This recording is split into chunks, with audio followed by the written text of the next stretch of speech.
Like he got that push forward, but again, he cut left, and then by the time he'd cut back up the field, Indiana had recovered. So, no, that's a good spot. Yeah, it's a good spot.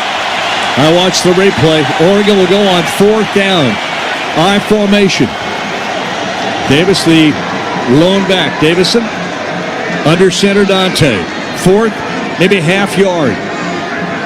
Snap, turn, hand it off, and it will be close. Oh, they're marking it short. They are marking it short. They may have stopped Oregon on this one, created a stalemate at the line of scrimmage. Wow. I'm going to watch the replay quickly here and see if he got there. He did not. And then Isaiah Jones, number 46, who has 8 tackles for loss coming into this game. A guy that's not in the starting unit but just makes play after play. Exactly to script for Indiana to be able to make that stop to open the game. Just underway, 4 minutes played, 11:09 left first quarter, no score, but Oregon has failed on 4th down and a half a yard at their own 46 and gives Indiana the ball. 1st and 10 at Oregon's 46 when we come after the break. No score here on the Oregon Sports Network from Learfield. Hey, Duck fans, it's a great day for a Duck game. We got a big party going, and Kenny Wheaton has joined the party. Whoa, the Ducks are going to need some refreshments here. There's a dang green IPA from Hop Valley in the corner of the cooler. It's selected. It's selected. Kenny Wheaton's going to pour. Kenny Wheaton's going to pour. Dang green, the most incredible choice for a football game. The official craft beer of the Ducks is Dang Green. Hop Valley Brewing Company, Portland, Oregon. Please celebrate responsibly. You'll get more than you expect with McValue at McDonald's. So when you've spent too much on a night out, get deals on the after party. When you've got date night, get deals on favorites that'll make you their favorite. And when you've got family for the weekend, we've got breakfast. Buy one, add one for $1. Now with sausage McGriddles and other breakfast favorites. Price and participation may vary. Cannot be combined with combo meal. Valid for item of equal or lesser value. Ba-da-ba-ba-ba.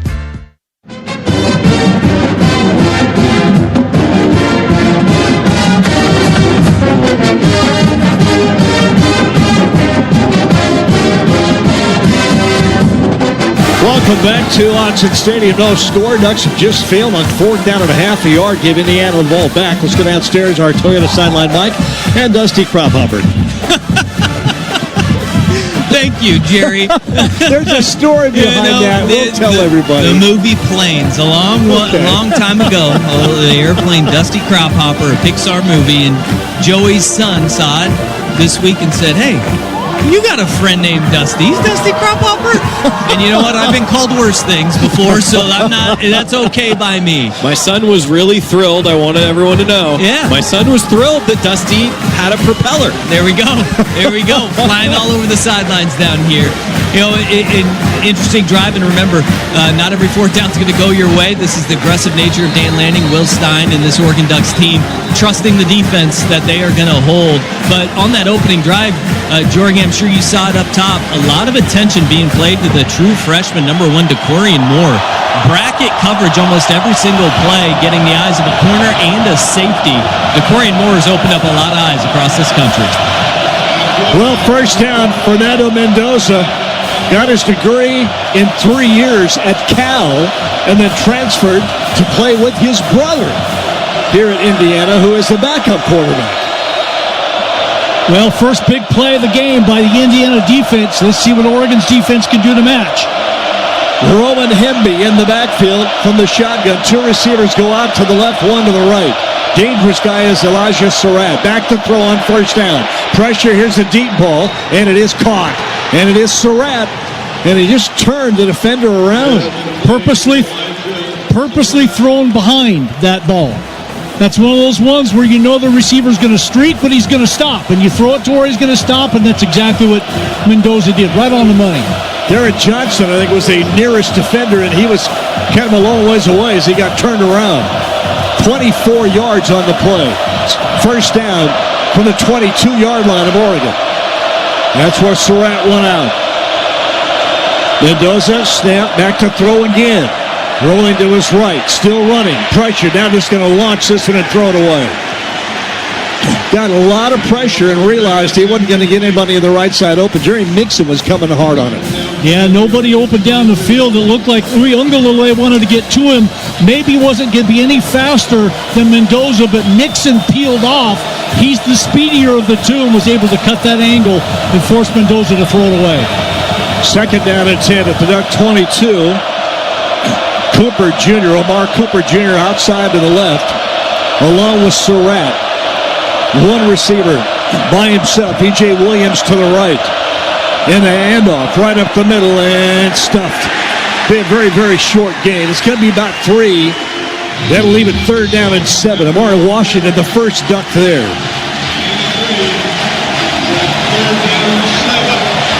10:15 left, first quarter, no score. Indiana, third down and 7 at the Oregon 19. Fernando Mendoza, he's 6'5", 225, a senior quarterback. He's a big guy. Redshirt junior. I think he graduated in 3 years at Cal. Here's a 4-receiver set, 2 each way. Mendoza on 3rd and 7 with a snap to throw. Swings it left. It is incomplete. Really a rifle shot for Elijah Surratt, but he was covered. That ball came actually probably right between both the defender and the receiver. Yeah, kind of threw it into a little bit of, and he didn't throw it far enough behind for Surratt to make the play. And you want to throw that ball up the sideline towards the Oregon bench so Surratt could go back and get it. Instead, he threw it kind of down the field. Dangerous pass. So field goal try from Niko Radicic. 46, his longest. This should be a chip shot from 37 yards for the first score of the game. And a penalty flag and a little movement. That makes it a little less of a chip shot now.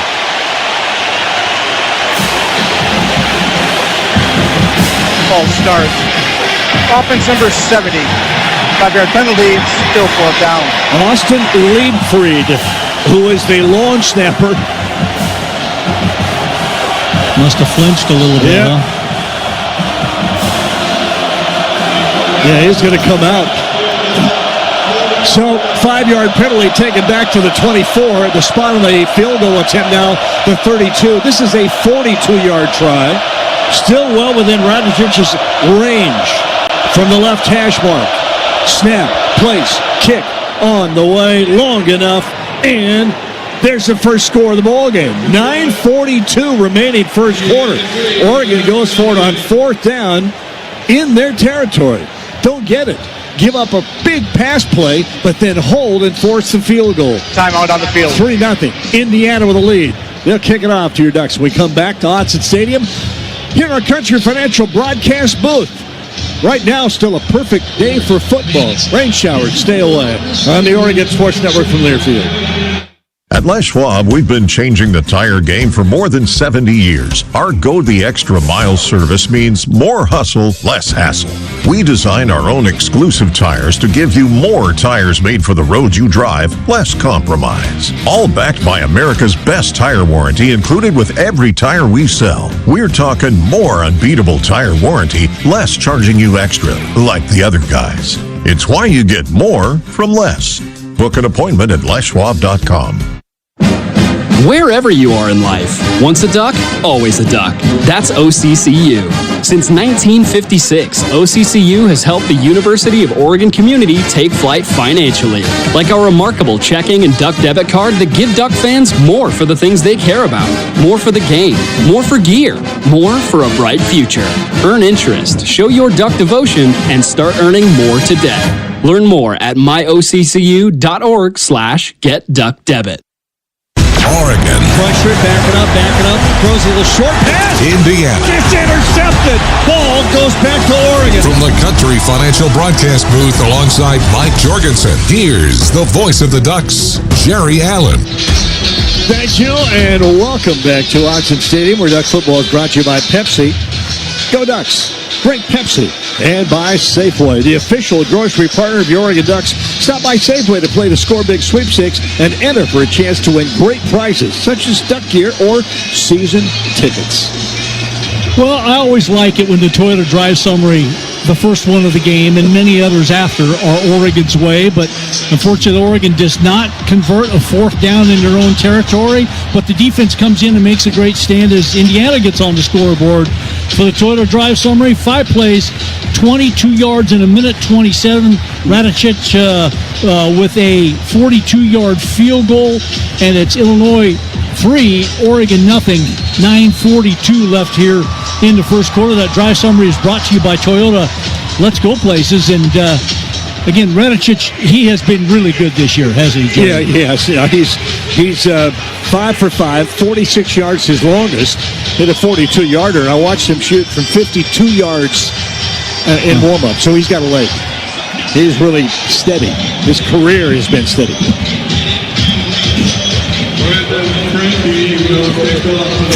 Brendan Frankie will boot it off again from our left to our right.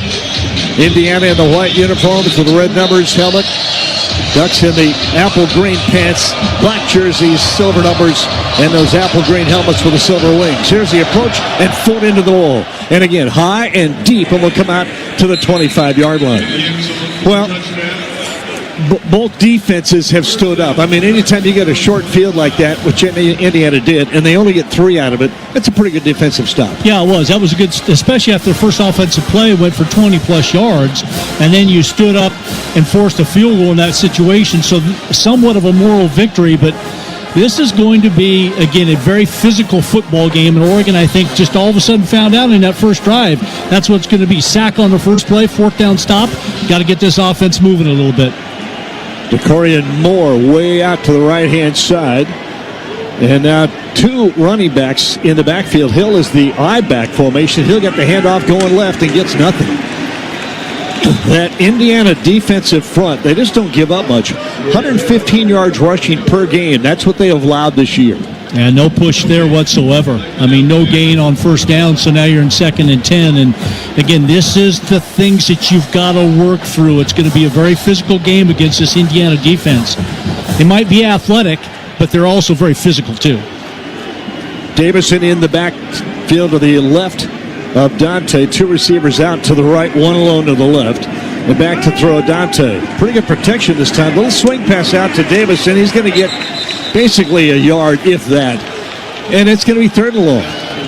Well, sooner or later, what you're going to have to do offensively, and again, it's still early in the game, 8:55 in the first quarter. But right now, again, in a 3rd and long type of situation, you got to do something to put Indiana on their heels. 3 receivers go out to the right, now only 2 as Sadiq comes in motion, makes it 2 each way. And Dante looks to the sideline. Davison beside him on 3rd down and 10. Basically, they're just playing base zone defense in behind. 8:33 left first quarter, 3-0 Indiana. 3rd down snap, there, back to throw. Dante, time, throws, nope, incomplete. Tried to get it to the left-hand flat to Lake Benson. Would have been short anyway, but he was well covered. Nobody open down the field. And so in that 3rd and 10 situation, Indiana doesn't have to take any chances. They came up and kind of bluffed a blitz here or there, but did absolutely nothing else and drop into coverage. And Oregon wasn't able to convert anything there. That was an easy 3 and out for Indiana's defense. Deep for Indiana.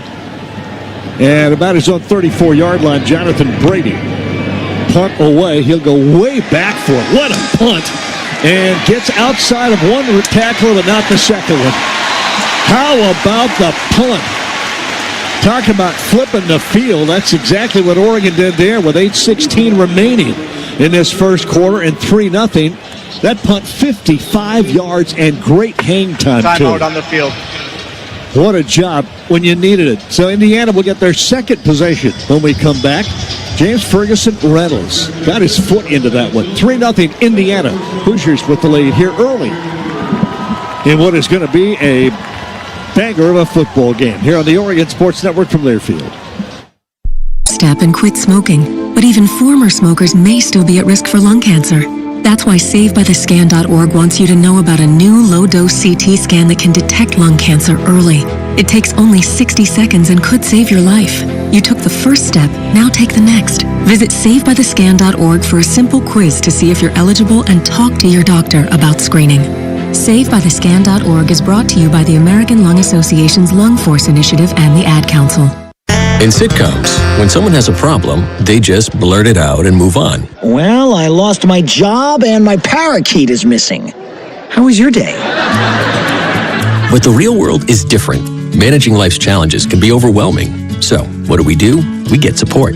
The Huntsman Mental Health Institute and the Ad Council have mental health resources available for you at loveyourmindtoday.org. That's loveyourmindtoday.org. See how much further you can go when you take care of your mental health. Indiana with a lead in Duck football, brought to you by Sportsbug. Hey, listen up. You can listen to the broadcast live with no delay in Autzen Stadium, in venue. Head to GoDucks.com/in-venue audio and catch every call in real time. Brought to you by Learfield and the Sportsbug Network.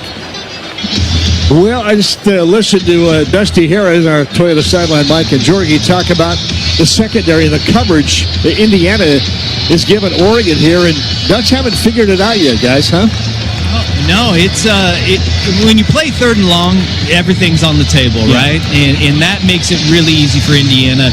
When you have two safeties at the caliber that they do, you could just play cover two-man, which means you got two guys deep taking each half of the field if anybody gets by, but then just man-to-man underneath. Makes it really hard for the quarterback to find anybody in a passing situation because you got more guys in coverage than you do out on routes. And so made it really tough, and they blanketed the receivers very well on that third and long. And when you've got a shutdown corner like Farrell, that's the other thing about it, is you can just shut down one side of the field immediately, and then you better be able to protect. But right now, Oregon hasn't established any line of scrimmage or run game whatsoever to keep that Indiana defense honest. So Mendoza, 6'5", redshirt junior quarterback, will send two receivers each way. Roman Hemby, his running back, out of that shotgun to the right of his quarterback. Snap and back to throw. Steps over the middle, catch made. Be about a 5 or 6 yard gain. That's E.J. Williams Jr.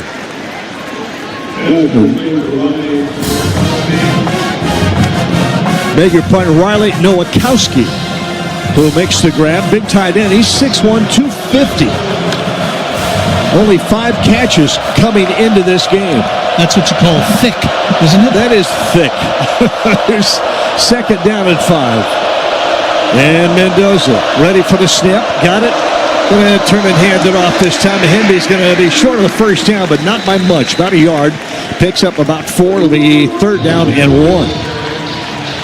Roman Hemby is 6'1", 210, a redshirt senior. And here's the battle of the trenches. You got to believe right here that Mendoza just going to hand this ball off and say, hey, offensive line, give me a yard. Oregon has not been able to do that yet. Two receivers go way out to the left. One to the right. Mendoza. Oh, there's movement. That helps. Oregon shifted. The defense did that shift, and that drew an offensive left guard, I believe, offside. False start. Offense number 62. 5-yard penalty. It's still third down. Yeah, that changes your play call a little bit, doesn't it, Jerky? It sure does. And Dusty, don't you feel like they do that for a reason? Oh, absolutely. Especially when you have the silent count in a crowd like this, where it got loud here on third down in Autzen Stadium. It just got a little louder. 3 receivers strung out to the left, 1 to the right for Mendoza on third down and 6 now. Snap and back to throw. Little pressure, comes, gets to him. The pocket just squeezed in. Amari Washington will get the sack, but there was nowhere for Mendoza to go. It was a slow squeeze, but it was a quick collapse is what it was. Amari Washington just collapsed the middle of it. He just bull rushed his guy, shoved him right into Mendoza, and then Uiagalelei mops up on the mess created by Amari Washington. But that was just brute force collapse the pocket by Amari Washington. A loss of 9. Amari Washington with his first sack on the year. And to punt, Quinn Warren. He's got a pretty good leg. Good snap. Penalties. And the noise has done it again, and the fans realize it.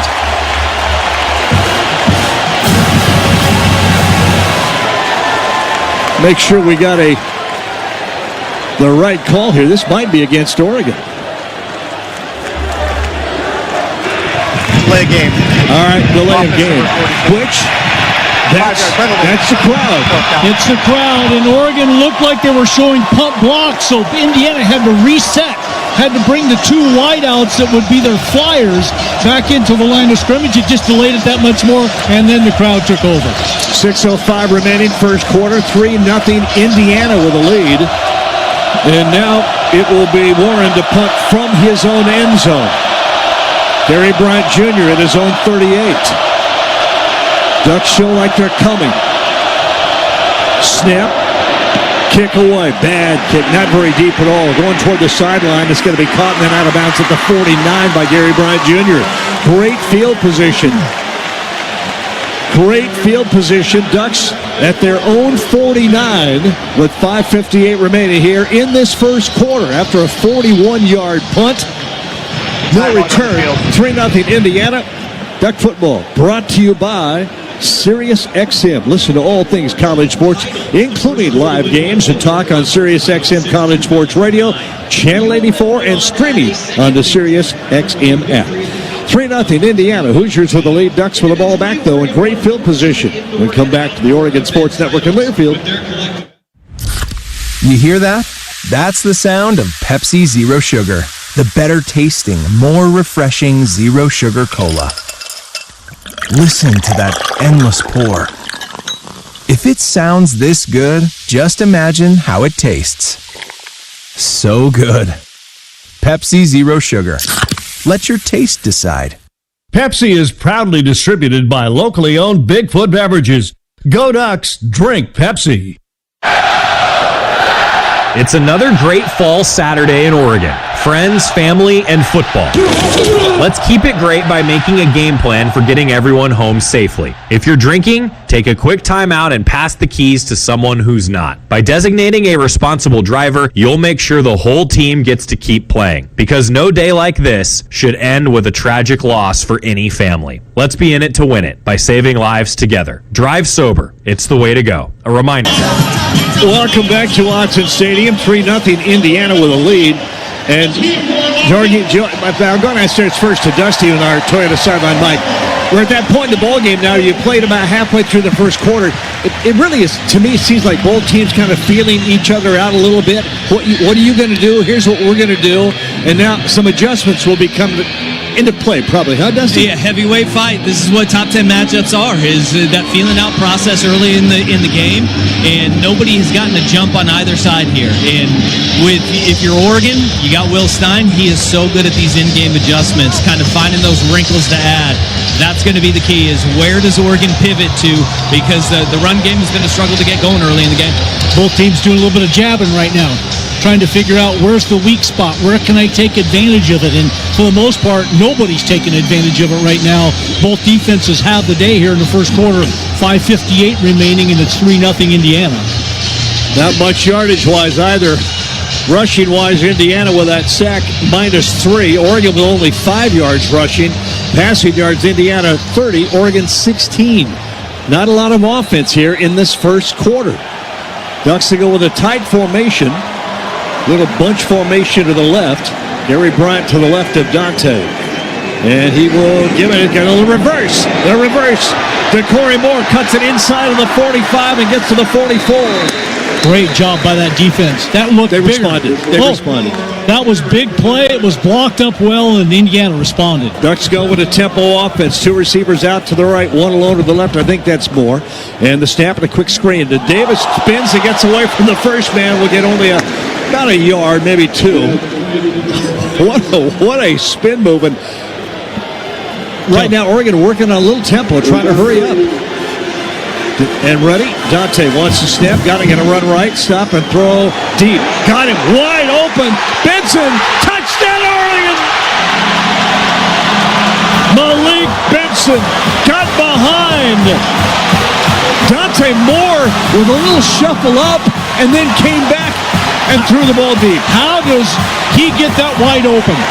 I mean, if you're a safety, you can't get caught up in the backfield eye candy, and all of a sudden Malik Benson's running wide open down the middle of the field.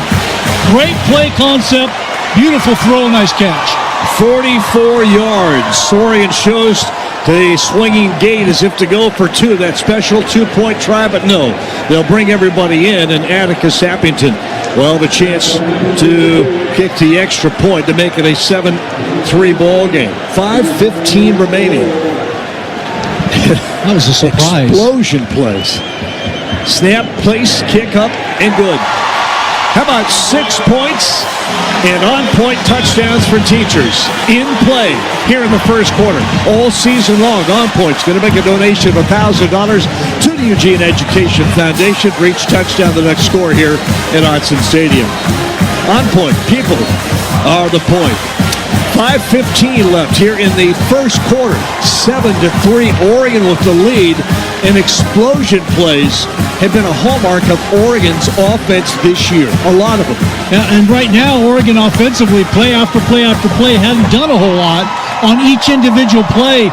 But boy, right there, that was why it was such a surprise, because everything's been so difficult here for both teams in the first quarter, and boom, Oregon goes right up over the top. Dusty Harrod, Toyota sideline Mike. It happens in a hurry. It absolutely does. And Jorgie, you mentioned on that reverse to Corey Moore how well the Indiana defense adjusted. Well, that was the jab, and then here comes the hook.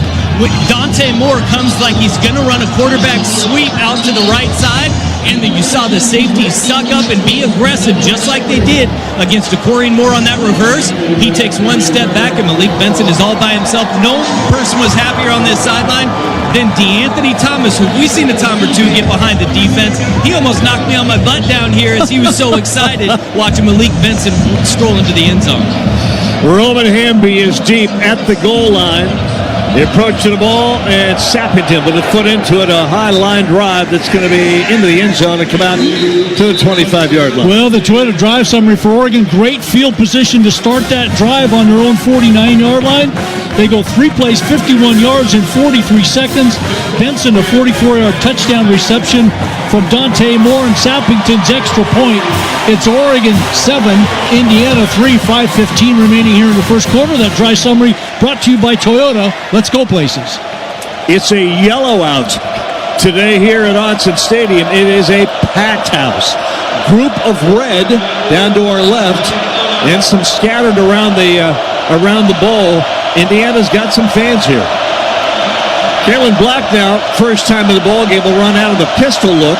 Gets the handoff going left. Finds a little room. Going to get about 4 yards before Bryce Betcher reaches out and drags him down. It's that play that sets up another play for Indiana. You know, Kalen Black taking that handoff in that RPO. So you either leave it for the running back, which is what Mendoza does, or you pull it back out and hit that kind of slant crossing pattern or run it. But that was the first part of that we might see more of here pretty soon.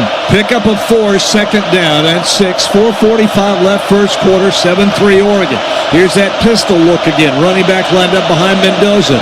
Turns play action, rolling right, wants to throw, dumps it out. Be a first down, and hard out of bounds at the 41-yard line is Omar Cooper Jr. 23 catches and 6 touchdowns this year. Just got outside Jerry Mixon, and then it's chase game from that point. Omar Cooper can run as a wide receiver being covered by a linebacker, so that's a bad situation for Oregon to be in, and Indiana took advantage of it. To their 41-yard line, right hash. 2 receivers will go out to the left. Mendoza. Running back to his right and hands it off. Black's going to go open. Gets away at the 50 and finally hit at the 46 of Oregon. Ran out of a tackle at about the 45-yard line and gets a first down. Boy, so difficult to defend all the different things that can happen off that play. You got to be disciplined to get the back, but then if the back doesn't have the ball, you got to be disciplined to take the quarterback, and then if not, you got to take the wide receiver. So it all kind of goes together. Black gets a big run there. Well, Betcher almost had him. Here's first down at the 45 of Oregon. Mendoza, shotgun to throw. Looks right, throws right. Got him out of bounds. First down. Nope. Yep, going to be first down at the 34. Pickup of 11. Mendoza, big guy, very strong arm. Gets the ball out. Getting some time. That one was pretty much go back, plant your foot, and throw it, so he didn't have to sit in the pocket very long. And then Cooper, nice route, drives off Theron Johnson, and he just cuts it out, and the ball's there on time. to the Duck 34-yard line. 3:08 left first quarter, 7-3 Oregon. Shotgun, 2 receivers out to the left, 1 to the right. Empty backfield now as the running back Hemby clears out. This should be a pass. Mendoza, screen pass to the inside. Cooper's got it. Nice play all the way to the Duck 23-yard line. Falling down, but keeps his feet underneath him enough to get a first down. Interesting how these games flow, isn't it? Nobody can do anything, and then everybody can do everything all of a sudden. The last 4 plays for Indiana have been first downs, 10 yards or more each. Thank you, John Lundquist. Trips right for Mendoza. The Duck 23. Snap. Quick screen to the other way. Go to the right side to Cooper. Going to get hit and get nothing. Kind of stumbled a little bit, and that allowed Bencher to close on him and take him down right at the line of scrimmage. So no gain, 2nd and 9. Now, Kennedy had done a really nice job on the outside by taking Surratt and standing him up and allowing everybody else to flow from the inside. So nice job on the outside by forcing that play back inside where you got help from guys like Bryce Betcher. Jaden Kennedy, transfer from Ole Miss. I'm glad he did. 3 receivers out to the left. Hemby to the right side of Mendoza on 2nd down and 10. Hand it off. Hemby is going to go left side and get good yardage. 4, maybe 5, almost 6 yards all the way to the Ducks' 17-yard line. So 3rd down. A little more than you wanted to give up on the ground on 2nd down. It makes 3rd down manageable. 3rd down and 4 at the Duck 17-yard line. Late substitution. Yeah. Bringing in a tight end, an extra tight end. Did the Ducks get anybody out? Yep, they did. Oregon had a chance to substitute as well. Here's 3rd down. And 4, back to throw. Mendoza going to run it, and he will get the first down and more all the way inside of the 3-yard line. Boy, you could see that one coming, huh? Boy, just drop back. Oregon's chasing receivers all over the place, and they have vacated it with their linebackers. There's no linebackers in the middle. There's no underneath coverage, and Mendoza knew it. There's nobody there that can get me at least for 6 yards, and he got a lot more than that. He can run. 30 carries this year at 6'5" and 225. Here's 1st and goal from the 3. Hemby to the right. Mendoza shotgun, handed off. Hemby goes in for the score. Touchdown, Indiana. They will regain the lead with an extra point kick coming up. Well, I mentioned about the 7:50 mark. Both teams have kind of felt each other out defensively and offensively. What are we doing? Let's make some adjustments. And both teams have adjusted. Well, Oregon makes a big play. Indiana, the sustained drive. That was an impressive drive with big gains on 1st down all the way down the field to be able to get that touchdown. Extra point from Niko Radicic, who is perfect this year and stays perfect as he knocks it through. With 15 seconds remaining here in this first quarter, Indiana regains the lead 10-7. We got a heck of a ball game going right now, and Oregon has found a way to work the offense. Indiana has found a way to work the offense. So now which defense will adjust and step up? Yeah, and it's interesting how each team did it a little bit differently. Oregon, great field position after making a stop on Indiana. Not much on 1st, not much on 2nd, but a big play for the touchdown on 3rd down. So really Oregon's score has been on, and Oregon offensively has really only made one big play here today. Indiana on that drive, and I'll get you the Toyota drive summary here in just a second, but the first 5 plays of the drive, 12, 14, 11, 11, 14. I mean, it's pretty amazing that they were able to do that and 4 first downs on their first four plays. So, Toyota drive summary, 9 plays, 75 yards in 5 minutes. Hamby with a 3-yard touchdown run. Radicic with the extra point, and it's Indiana 10, Oregon 7, 15 seconds left here in the first quarter.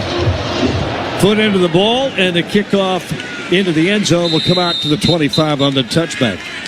Well, Kohl's has the back-to-school styles that'll spoil them at prices that'll spoil you, from jeans and tees to sneakers and more, which means you can do it all without overdoing your budget when you shop at Kohl's and Kohl's.com. Dusty Hare down to the Toyota sideline. Oregon right now needing to get the momentum back after that drive. Absolutely, and this is where you sit there and you take the successes of the last drive and you try to carry them over. High discipline for Indiana, got them on the last series, and Oregon trying to take advantage of it again. Whittington in the backfield to the right of Dante. It'll be three receivers out to the left. Nope, one turns and goes back. And they hand it off to Whittington. Almost gets through. But I thought I saw a face mask. He'll go down across the 30. About a 7-yard pickup. And there was a face mask, but they didn't see it. Dusty Hare, there was a face mask. I could see that from up here. Well, you can hear the Autzen right now. Everybody in the stadium, except for the people that matter, are the ones that saw that face mask. His head whips around. End of the first quarter. That is just hard to believe that nobody saw that. Oh, and he was close to busting that one for a long run. Well, the quarter has come to an end, and it's not a reviewable play, unfortunately, because it was definitely a missed face mask call. So, second quarter coming up. We played 1, Indiana 10, Oregon 7. Back to Autzen on the Oregon Sports Network from Learfield. Snakes, zombies, sharks, heights, speaking in public. The list of fears is endless. But while you're clutching your blanket in the dark, wondering if that sound in the hall was actually a footstep, the real danger is in your hand, when you're behind the wheel. And while you might think a great white shark is scary, what's really terrifying and even deadly is distracted driving. Eyes forward, don't drive distracted. Brought to you by NHTSA and the Ad Council. My name is Ariel. I moved to the U.S. at 19. I spoke no English and I struggled finding job opportunities. Everything I have, I owe to the Adult Literacy Center and getting my high school diploma at age 22. It was an honor helping you achieve your greatness. Now you're helping others achieve theirs. It inspires me. When you graduate, they graduate. Find free and supportive adult education centers near you at finishyourdiploma.org. Brought to you by Dollar General Literacy Foundation and the Ad Council.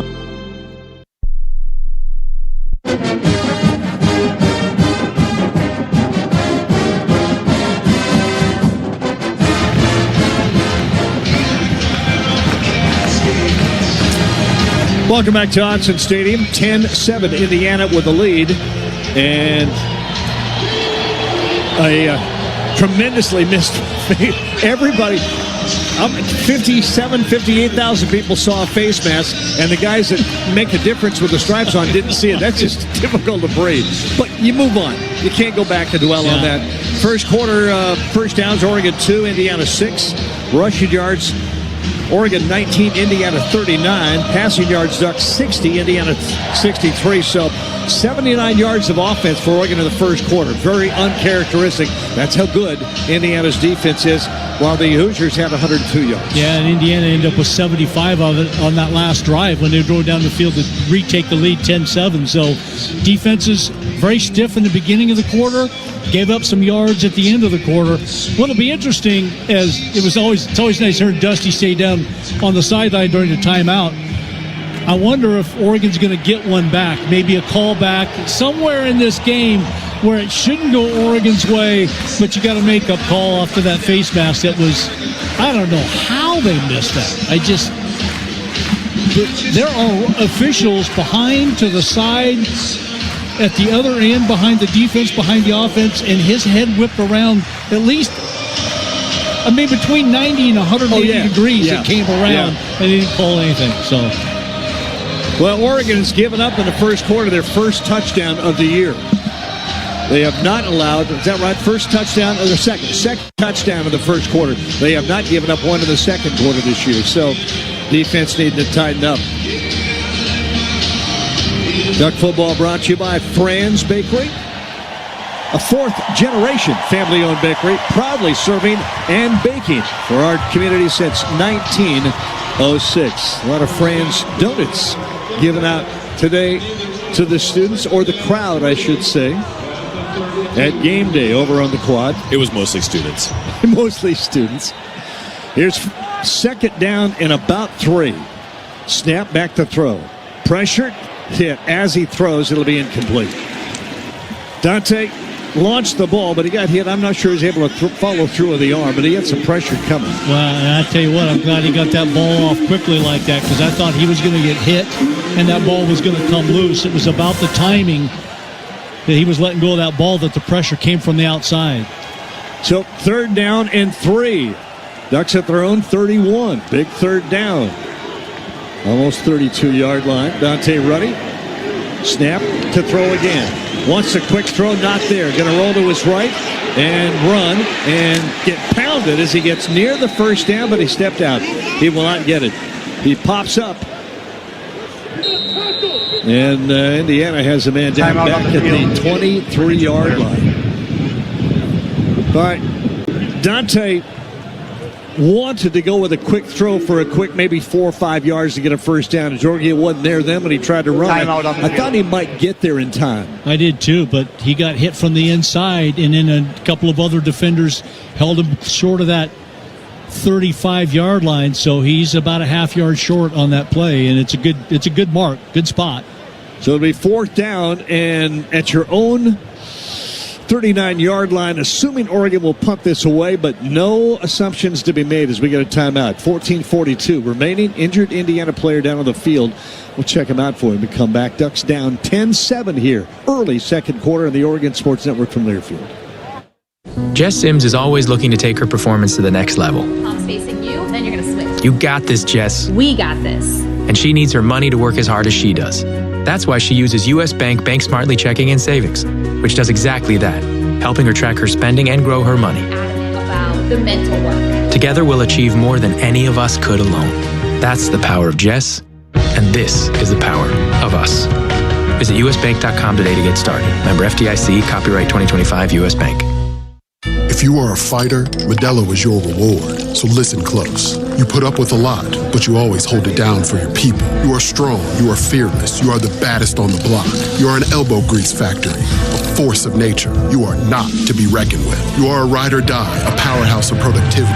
You are a fighter, and Modelo is your reward. You've earned every last drop of this rich golden lager, so raise it up high. Modelo, the mark of a fighter. Drink responsibly. Beer imported by Crown Imports, Chicago, Illinois. Ducks. Oregon goes in a hurry. It's up the middle. Drive 2 on. Hoosiers. Touchdown, Ducks. From the Country Financial Broadcast booth alongside Mike Jorgensen, here's the voice of the Ducks, Jerry Allen. 10-7 Indiana with a lead. 14:42 left here in the 2nd quarter. Really just underway. Duck football brought to you by Pepsi. Go Ducks. Drink Pepsi. Dusty Harris downstairs to the Toyota sideline mic as we're upstairs at our Country Financial Broadcast booth. And Dusty, Ducks going to have to give it back to Indiana, and right now, this is momentum Indiana. Yeah, right now it is, and that's the thing. It's a game of momentum. It'll shift in tides, and it'll come and go. And right now, the interesting part is that you look at the huddle after that injury timeout, and the offense is still out there on the numbers. And now Luke Basso and company start trickling into the huddle. We'll see if Oregon wants to go for it. It is 4th and less than a yard at your own 34-yard line, and here comes the offense. They are. They're going to go at 4th down and less than a half yard at their own 34-yard line.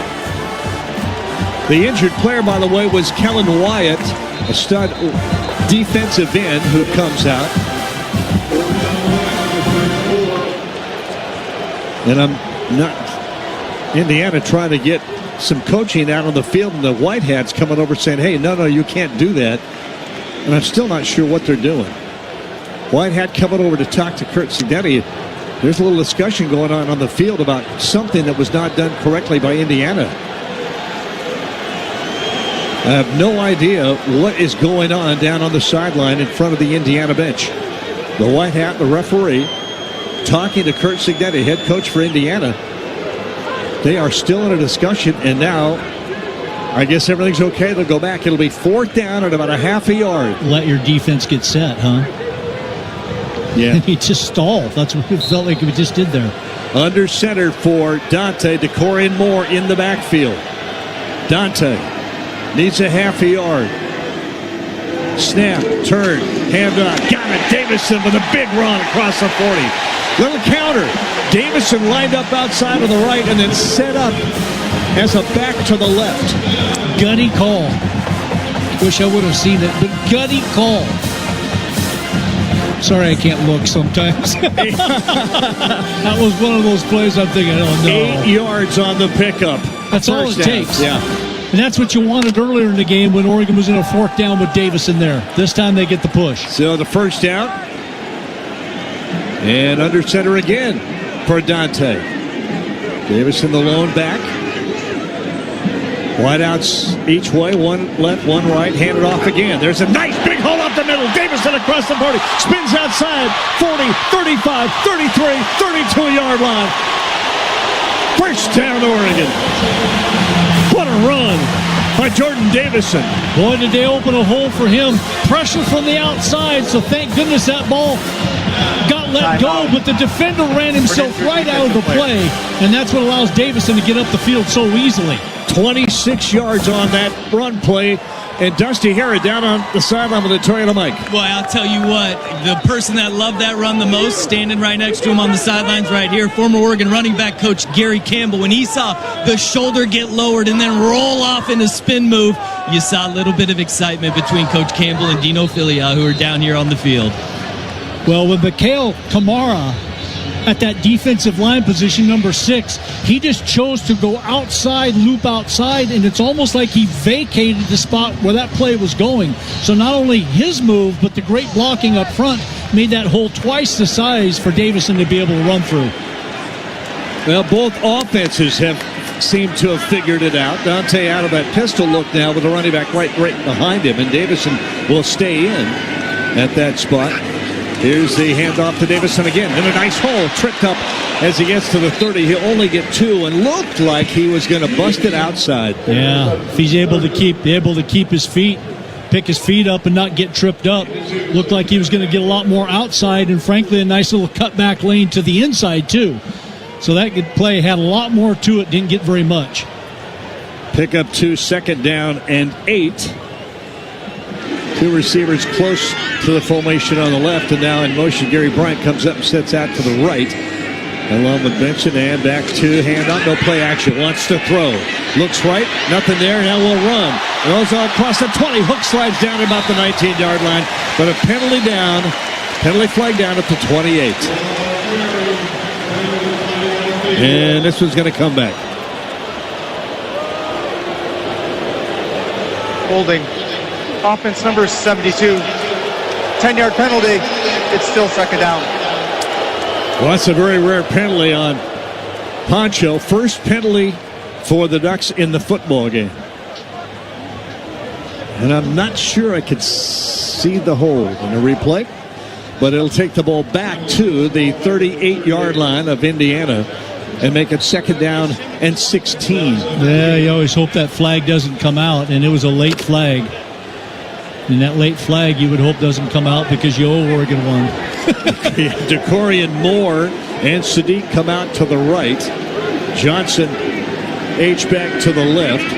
Davison in the backfield. Here's a play-action throw. Down the middle, it's caught. Davison with a grab, very short gain, though. He'll get back to the 33. I think Oregon just trying to get part of those yards back because it's awful tough against this Indiana defense to, in 2 downs, 2nd and 3rd down, to get 15, 16 yards. So on that one, they take 5, brings up 3rd and 11, but 3rd and 11 is still like 3rd and a mile against this defense. 10-7, Indiana with a lead with 11:48 left here in the 2nd quarter. 3 receivers, kind of a little bunch out to the left, and Jay Lamar in the backfield now. Dante ready for the shotgun.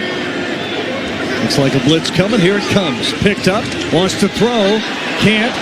And loses the ball. Did he lose the ball? It came out, and Kamara came up with it. We got maybe a defensive holding call, though. I don't see. Yeah. McClellan was being held. I'm looking for the flag and trying to look back and see what happened. It looked like the ball came out.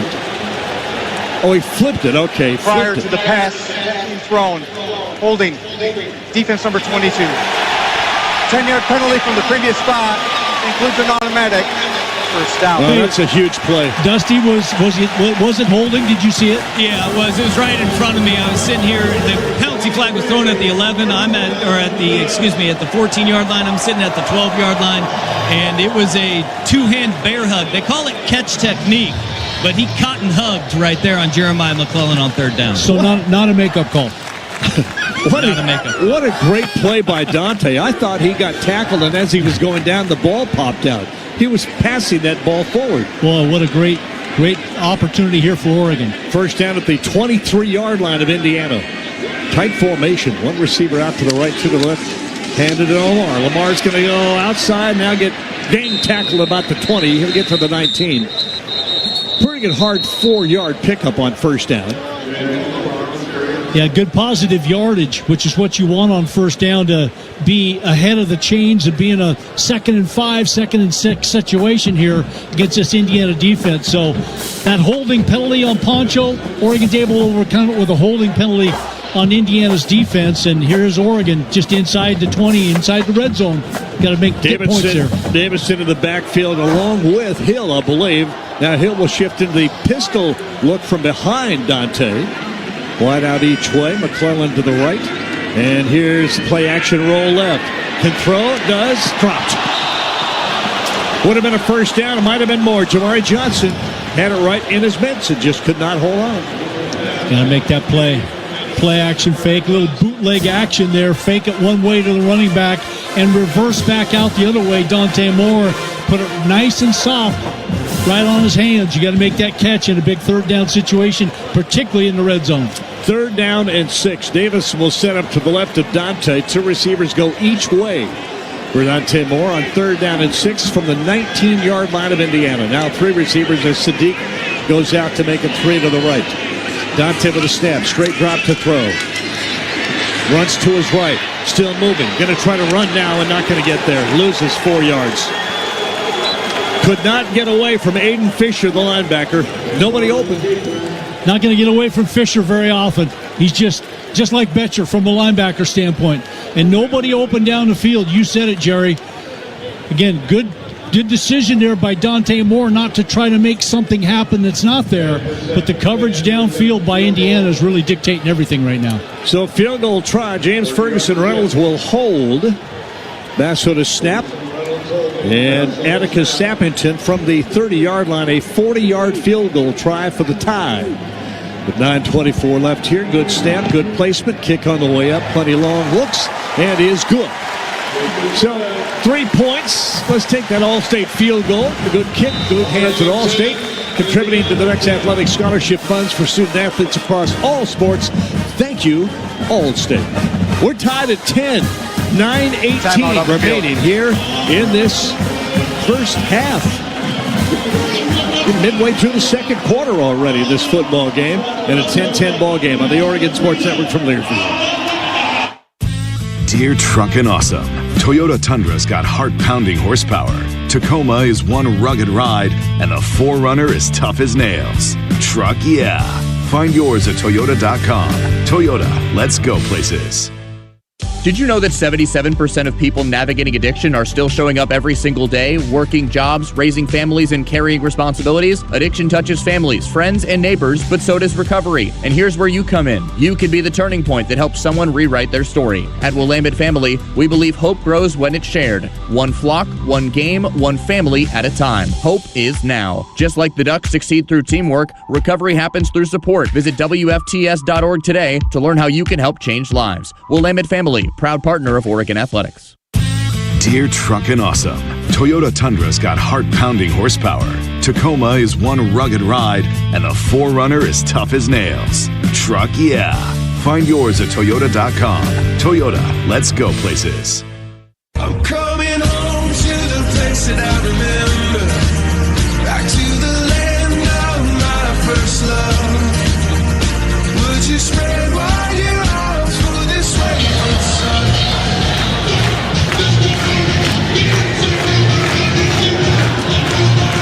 Welcome back to our Country Financial broadcast booth. For Duck Football is brought to you by Pepsi. Go Ducks, drink Pepsi. And there's snow flying in the Cascades, Hoosiers ski area. Your locally owned and operated destination for winter fun and proud supporter of Oregon athletics. 10-10 ball game. Interesting. Both teams have been able to move the ball. There have been some miscues. And right now, Dusty Heron, I don't think either side has the upper hand. It's a pretty tight ball game. This is the top 10 matchup that we were all expecting to get. And how do you respond when you get drug into deep water? You know, that's the big question for every team. And we saw a couple of weeks ago, Oregon got drug into deep water on the road, and they ended up coming out on top in double overtime. Also, this Indiana team, they went to Iowa, and they got drug into deep water, and that's something Kurt Cignetti had talked about is, you know, they've been there before. They took it on the road a couple of weeks ago. I think that if you're Oregon, though, this is the game of depth, right? This has been a physical start to the game, and depth is on Oregon's side and is favoring the Ducks when you look at the roster construction. So as this game wears on, you hope that the dam is going to break. Dusty Harrow, our Toyota sideline, Mike. Yeah, Toyota drive summary for Oregon. 12 plays, 53 yards in 5:57. Sappington's 40-yard field goal ties it up at 10-10. 9:18 left here in the first half. That drive summary brought to you by Toyota. Let's go places. And gosh, the heartburn would be far less if every game was easy, but you learn from the tough ones. That's all you do.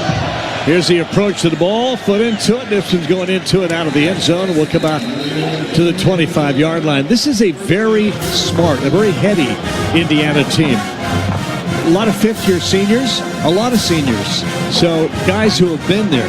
Not a lot of youngsters on this team.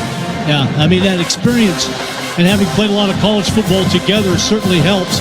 And then you mix into it a guy like Fernando Mendoza, who graduates in 3 years at the University of California, a very smart, cerebral, and athletic, strong-arm type of quarterback. It's a great combination. So, it'll be Mendoza from that shotgun. Kalon Black, the running back. Redshirt senior to his left. Two receivers out to the right. This will be a pass. That ball is caught, I think. Did he get it? He did. Catch made at the 34. Just a very quick get the ball out of his hands so fast. And Surratt gets that inside position, and once he's inside the DB, it's tough to defend. Pickup of 9, second down and a yard. Mendoza wants the snap, got it, going to hand it off. It'll be, I don't think he got the first down. Half a yard pickup maybe as Black got hit just as he got to the line of scrimmage and could not push forward. Bear Alexander stood his man up and then got a hold of Black and just would not let him advance. So it's still third down and a yard. Yeah, Holden stays. A tight end comes in, so it looks like they're going to try to load up the line to be able to power this ball for the 1 yard they need. It'll be from the shotgun. Mendoza. Black, the running back. Snap, back to throw. Throwing deep, wants to get it, incomplete. No flag, I'm watching, but no flag. And I'll tell you what, Elijah Surratt sure wanted it.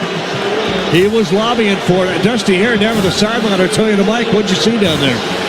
I saw really good coverage by Brandon Finney, if you're asking the Oregon fan, Dusty Hare. If you are asking, is that the makeup call? So if you're asking about that, yes. Sideline warning. Indiana. It's their first of the ball game. There is no yardage penalty for that infraction. It's still fourth down. Okay, I'm confused. Cignetti in the sideline got a penalty flag, or was it just a warning?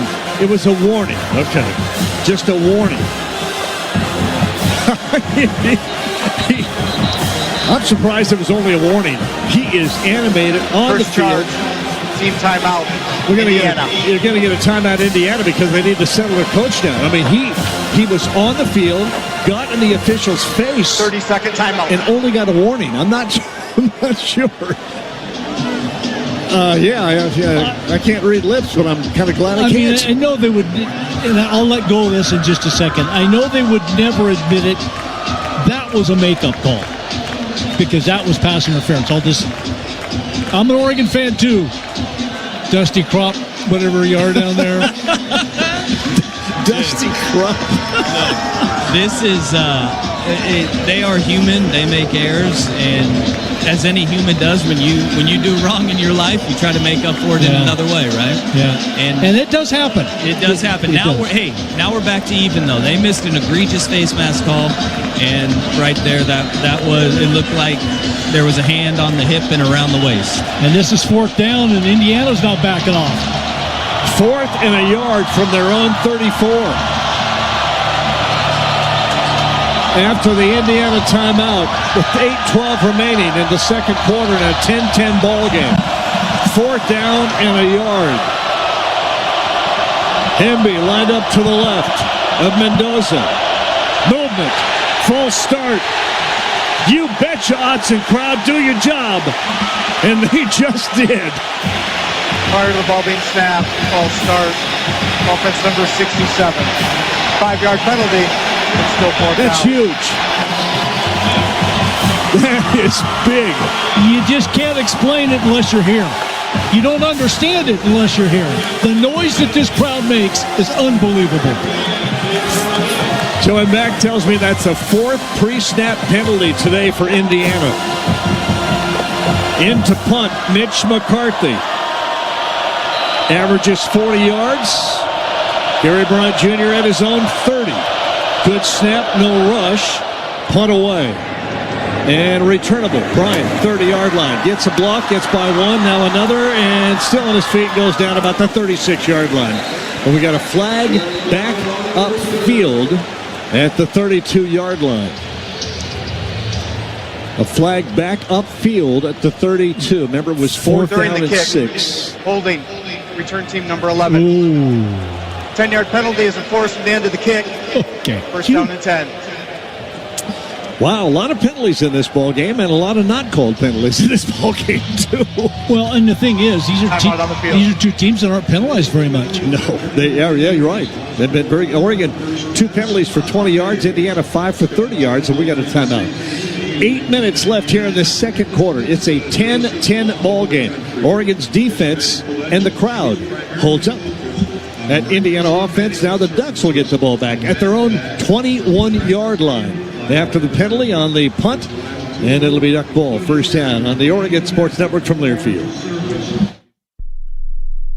Adoption of teens from foster care is a topic not enough people know about, and we're here to change that. I'm April Dinwiddie, host of the new podcast, Navigating Adoption, presented by Adopt US Kids. Each episode brings you compelling real-life adoption stories told by the families that live them with commentary from experts. Visit adoptuskids.org/podcast or subscribe to Navigating Adoption, presented by Adopt US Kids. Brought to you by the U.S. Department of Health and Human Services Administration for Children and Families and the Ad Council. My mom has taken up going to the park to practice yoga. My dad's going to a club, but not a book club, a salsa club. Finding new hobbies comes with age. My mom has started getting lost and not knowing where she's going. Becoming lost or disoriented doesn't. Confusion with time or place may be a sign of Alzheimer's. An early diagnosis can help improve the quality of life for your loved one.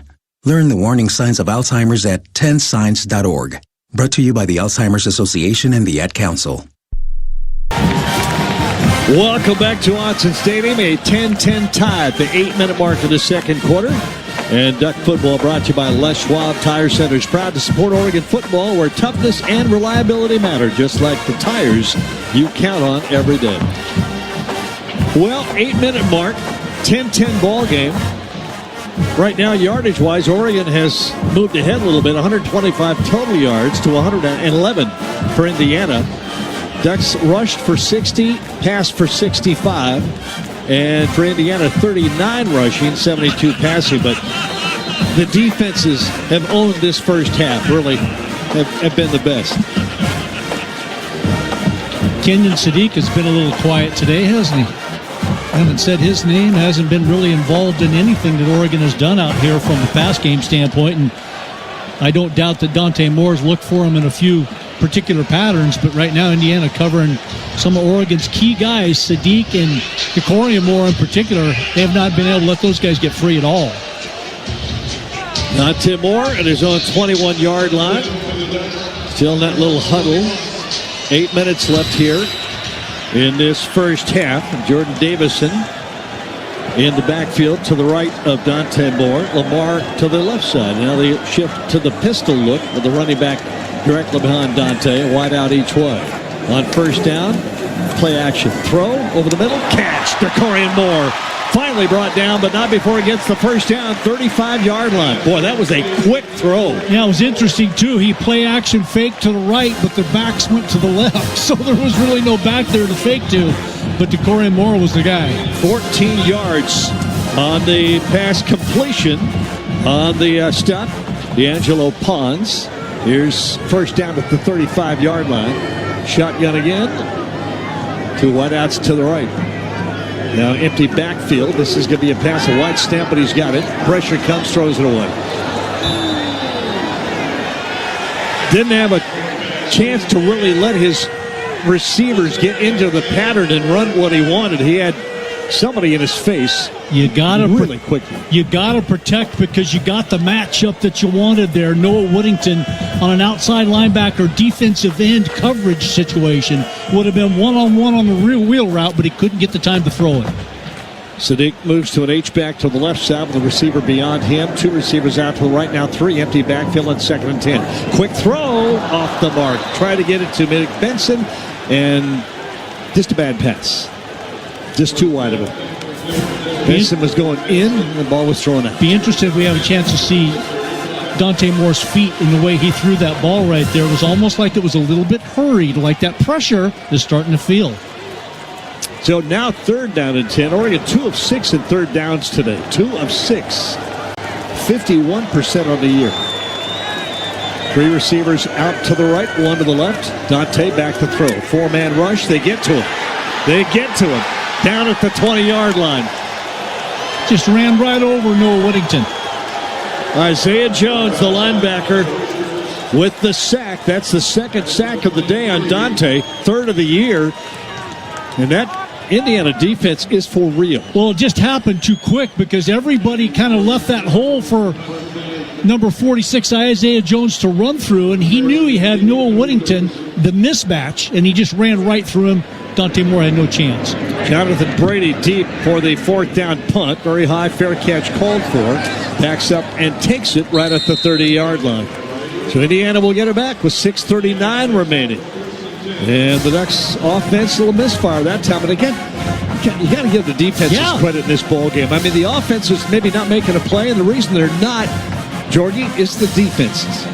48 yards on the play. Yeah, both defenses just playing some great football right now. And again, there, Oregon had some chances. Open receiver to make it 3rd and short, and a bad throw by Dante Moore brings up 3rd and 10. And against this defense, and Indiana the same way offensively, you don't want to be in 3rd and long against either of these defenses right now.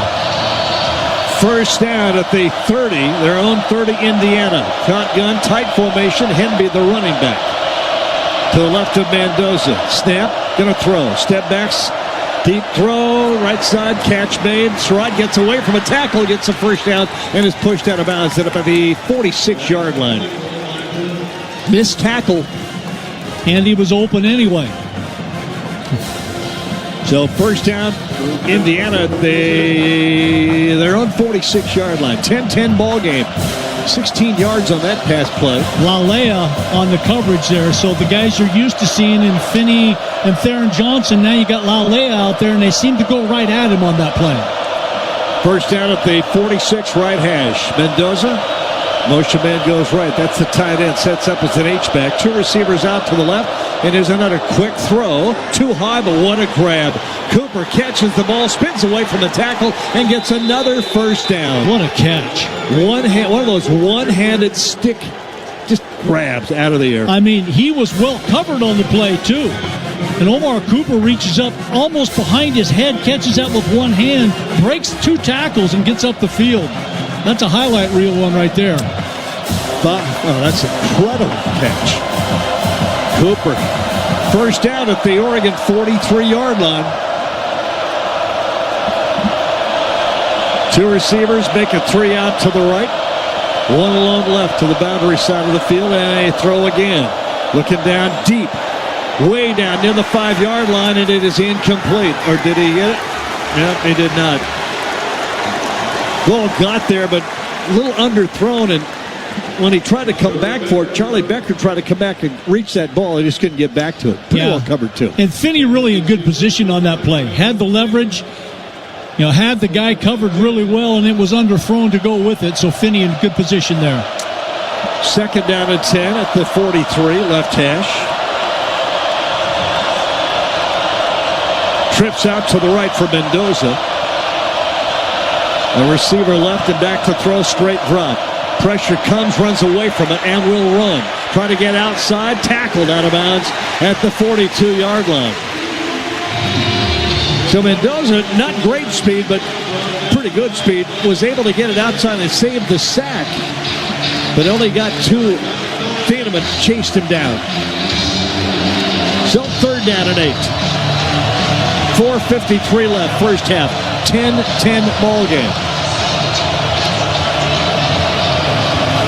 Big moment here for Oregon defense. E.J. Williams Jr. alone out to the right. 3 receivers come left. Mendoza on 3rd and 8. Snap, back to throw with time. Now runs away to the right. Pressured, hit as he throws it away, out of bounds. He was being popped as he got rid of it, and he knew he had to get rid of it because there was nobody open. It'll be 4th down. That might have been purchase on the pressure.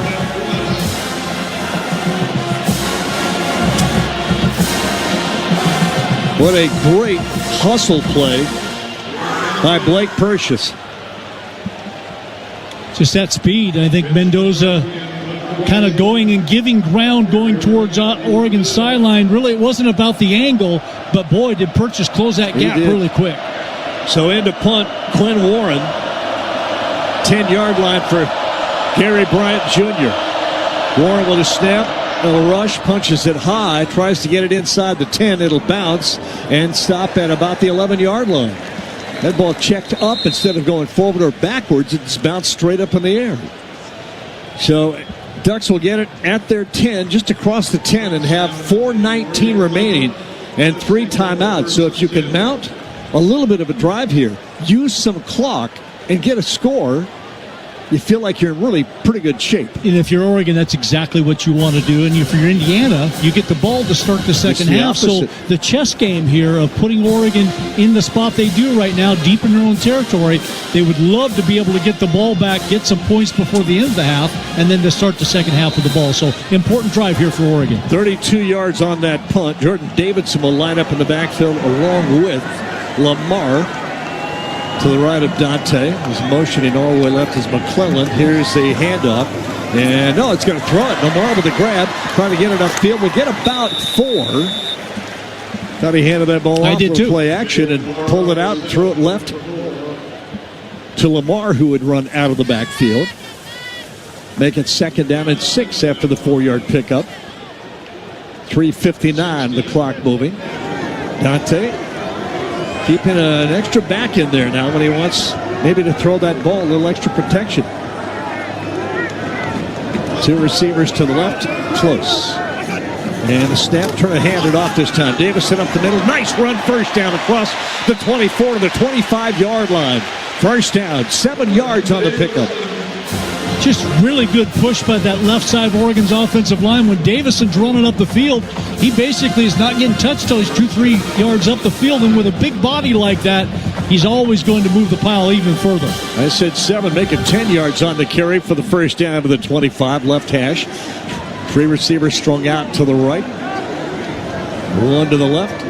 Now one of those to the right. Johnson comes back as a tight end right. Dante, hand it off Lamar. Go outside, cut it up, and get across the 30 to about the 32. Nice first down pickup. Yeah, nice cut. Well, what a nice cut to the outside. Nothing in the middle open at all, so he bounces outside for the gain. Pickup 6. 2nd down and 4. Hand it off to Lamar. Quick Oregon going tempo, and Lamar's going to get the first down somehow. He had people grabbing at him and trying to pull him down as he went left, and he just kept pulling away from him. Yeah, Oregon really had Indiana off balance there. I'm surprised they didn't get more yards off the play. He had to fight for all that. First down at the 38-yard line. Snap, back to throw. Dante swinging underneath. That's going to be a tight end catch by Jamari Johnson. We'll go down again. A Nice pickup, about 3 that time. It'll be second down and 7. Clock at 2:15. Oh, they're going quick. 2 wideouts to the left, 1 to the right. Dante on second and 7. Toughest thing for Oregon right now, Jerry, is Dante Moore's not getting enough time to be able to allow the downfield patterns to develop. And he's going to let the clock run, and now we'll come to the 2-minute timeout here in the first half. 2-minute timeout. What a heck of a ball game. My gosh, a 10-10 battle between 2 top 10 teams. What one would expect. But the Ducks have 2 minutes and 3 timeouts. A second down and 7 at their own 41 when we come back to Hudson Stadium in our Country Financial broadcast booth on the Oregon Sports Network from Learfield. At Les Schwab, we've been changing the tire game for more than 70 years. Our Go the Extra Mile service means more hustle, less hassle. We design our own exclusive tires to give you more tires made for the road you drive, less compromise. All backed by America's best tire warranty included with every tire we sell. We're talking more unbeatable tire warranty, less charging you extra, like the other guys. It's why you get more from less. Book an appointment at leschwab.com. High-quality organic food should be available to everyone at a better value. That's why Safeway offers O Organics. Hundreds of USDA-certified organic products exclusively in our stores. From fruits and vegetables to chicken and olive oil and frozen treats to baby food, you'll find a huge selection of organic items for the whole family at Safeway. Food you feel good about eating and serving. Look for O Organics products throughout Safeway. O Organics. Back to Hudson Stadium, the 2-minute timeout, a 10-10 ball game. Second and 7 for Oregon when they go. Duck football brought to you by Coors Light, Mountain Cold Refreshment. Choose chill, proud partner of Oregon Athletics. Celebrate responsibly. And by Nature Made, made to care for fans on game day and every day. The official vitamin and supplement of Oregon football. On the Country Financial broadcast booth, down to the sideline, our Toyota sideline, Mike Dusty Hara. Defensive struggle right now, but Oregon with an opportunity in 2 minutes and 3 timeouts to do what they have done well this year, the 2-minute offense. Yeah, we've seen them operate at a really high level, and right now, with 2 minutes and a full complement of timeouts, running the ball is not out of the question here. As the clock starts ticking down and you run out of that real estate with the clock and a lot of field in front of you, that's when defenses can pin their ears back. Right now, you have the ability to still call timeouts and run the football to stop it. So plenty of time for this Oregon offense to run the ball, use some play action to keep Indiana honest as well, because we've seen the success in the passing game has come off of play action fakes and freezing those linebackers and safeties just a fraction of a second. Boy, Indiana doing everything they can to be able to get Kellen White, number 13, defensive lineman, back on the field. You see him working, trying to get warmed up. He got hurt a little bit earlier. He's not been on the field. Lamar will go way outside to the left, along with, I believe, Corey Moore. 2 receivers to the right. Way out right is Sadiq.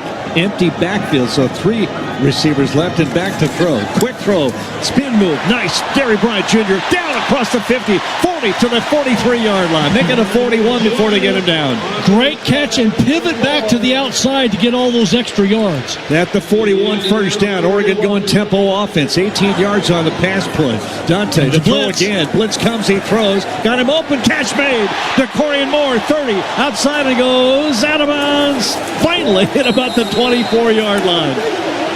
They picked up the blitz. Against this defense, you can make one move and then you got to go. He made that second move, and of course, as Tez Johnson used to do, it's the third guy that's coming. But great move, and you're right, Jerry. They picked up the blitz, but Dante Moore got it out quick, too. 17 yards on the play to the 23-yard line of Indiana. And back into the game comes Kellen Wyatt. That defensive end, the stud on the right side. Back in the game, Jordan Davidson at the running back to the right of Dante Moore. 2 receivers out to the right. Gary Bryant in motion. There's a high snap. We got a whistle. And false start, I believe, Oregon. And that was a high snap, I think. Snap infraction. Offense. Number 72. 5-yard penalty. It's still first down. Did you get penalized for a high snap? Is that what happened? I don't know. Unless it just drug along the ground, he's flinched before he snapped it. Yep. So the 5-yard penalty, take it back to the 28. Still first down, but a minute 40 left in a 10-10 ball game here in the first half. Dante Moore, 2 receivers out to the right. In motion back to the left. McClellan, here's the snap, handed off. Davidson up the middle, nice little hole. He'll get back to just short of the 20, making the 21-yard line. The clock will continue to move with a minute 30 remaining. Oregon with 3 timeouts. But they'll kind of hurry up. Way outside, Davidson is a wide receiver out to the left, 2 receivers to the right on 2nd and 8. Dante Sadiq now makes it 3 to the right. Pump fake, wants to go downfield. Running to his right. Nobody open, so he will throw it in underneath. Tried to get it to Sadiq. Sadiq tried to come back and help him as Moore was running out of real estate, running to his right, and he almost got him to come back in again. Yeah, it was a good idea because Sadiq went to the outside, got trapped on the sideline, cut back inside, and you would think in that situation he has a pretty good advantage, but it looked like on the outside, Jamari Sharp, the defensive back, was a good matchup in that play. Minute 10 remaining, 3rd down and 8 at the 21-yard line. 2 receivers out to the right, 1 to the left for Dante on 3rd down and 8. Larry Bryant Jr. motions all the way across, hand the ball off. Davidson's going to get short yardage to the 18. And that'll bring up 4th down. From the 18-yard line, 4th and 5. Oregon not showing the... Yeah, now they'll bring the field goal team. And I thought for a moment they might be thinking, let's go for it, guys. But 4th and 5, not this time. From the 18-yard line, the snap will place the ball at about the 27. So this will be a 37-yard try. James Ferguson Reynolds to hold. Basso to snap. And Mr. Sappington for the 37-yard try. Placement kick up. You hear the boot of the ball. Ooh, I think he pulled it. He did. So instead of Oregon taking a halftime lead in, the missed, really relatively short field goal by Sappington, and it wasn't even really close, will mean potentially a 10-10 tie at the half. It's that kind of ball game. That's too bad, too. You put together a really nice drive from your own 11-yard line to be a very makeable field goal, frankly. That's just... So the 20-yard line is where they'll place the ball. 2 timeouts and 24 seconds for Mendoza. Do they try to make something happen? Go from the pistol with a running back behind him. That's Hemby. 2 receivers out to the right, 1 to the left, and just hand this all. Hemby's going to go outside and get outside and go hard out of bounds. Oh my, did he get popped at the 35, making the 34-yard line. And it looked like maybe Hemby was going to go near the out of bounds mark, but Flowers made sure he did. Now you better get ready here because all it takes is one more good completion, and then they got a chance to get into field goal range. 2 wideouts come left, 1 to the right. Mendoza back to throw again. Looking left all the way. Throws, catch made at the 45-yard line to Elijah Surratt. Leading receiver on this Hoosier football team. And a whistle. Charge. Team timeout. Timeout. Indiana. They had 2. They'll use 1 here. So now they'll have 1 with 13 seconds remaining. Well, at one point, and I didn't get this at the time, but this is at one point Mendoza and Moore were both 9 of 14 passing. Mendoza 9 of 14 for 99 yards. Dante Moore 9 of 14 for 87. That has changed and will update, but Oregon picking up a little yardage in this ball game on Indiana. Not a lot, but 203 total yards to Indiana's 165 total in the first half. That's a defensive ball game. Dusty Hare. Absolutely it is, and right now you're seeing both these defenses playing at a really high level. I mean, there's physicality up front, on the edges. The secondaries have been tight in their coverage throughout the course of this game. I mean, we expected nothing less with the top 10 matchup. We're getting it right now. It's going to be the one that's left standing at the end. So one timeout remaining at the Indiana 45-yard line for the Hoosiers. Fernando Mendoza, the transfer from Cal. He will send E.J. Williams Jr. out to the right. Two receivers, one of those, Surratt, comes left. On first down at their own 45. Snap back to throw. Time. Pressure comes down. Nobody open. Will run away from it. Launches it downfield, and that may be and is going to be a flag. And it was not going to be anywhere near a catch. Too bad. You're right, Jerry. It was nowhere close. But you got to remember, you've got a linebacker in coverage in that situation. Defense number 26. Devin Jackson. 15-yard penalty from the previous spot includes an automatic first down. So Devin Jackson, not your normal coverage corner down the field. In that particular case, it was a linebacker in coverage, and now it looks like Indiana's going to try, as they should, a long field goal. But again, 58-yarder, somehow get this across the crossbar. It's a 6-point turnaround. Third and final. Team timeout, Indiana. Yeah, Indiana's going to run their final timeout so they can make sure they get set and maybe think about it. 58-yarder, or maybe try another deep pass and get another pass interference call. I mean, got some options here. A 10-10 ball game with 6 seconds remaining, and now no timeouts for Indiana. And depending on how they line up, I would not be shocked if Oregon uses one of their timeouts. You have, I'm sure you probably do, Jerry. I don't. Radicic, longest field goal? 46 is longest. Okay. 46 longest. I mean, I think it's worth a shot. Why wouldn't you? Yeah, they're going to try it. Oregon would do it with Saffington. Yeah. Oh, it's the kickoff match. No, it's not their field goal kicker. It's Brendan Frankie who does the kicking.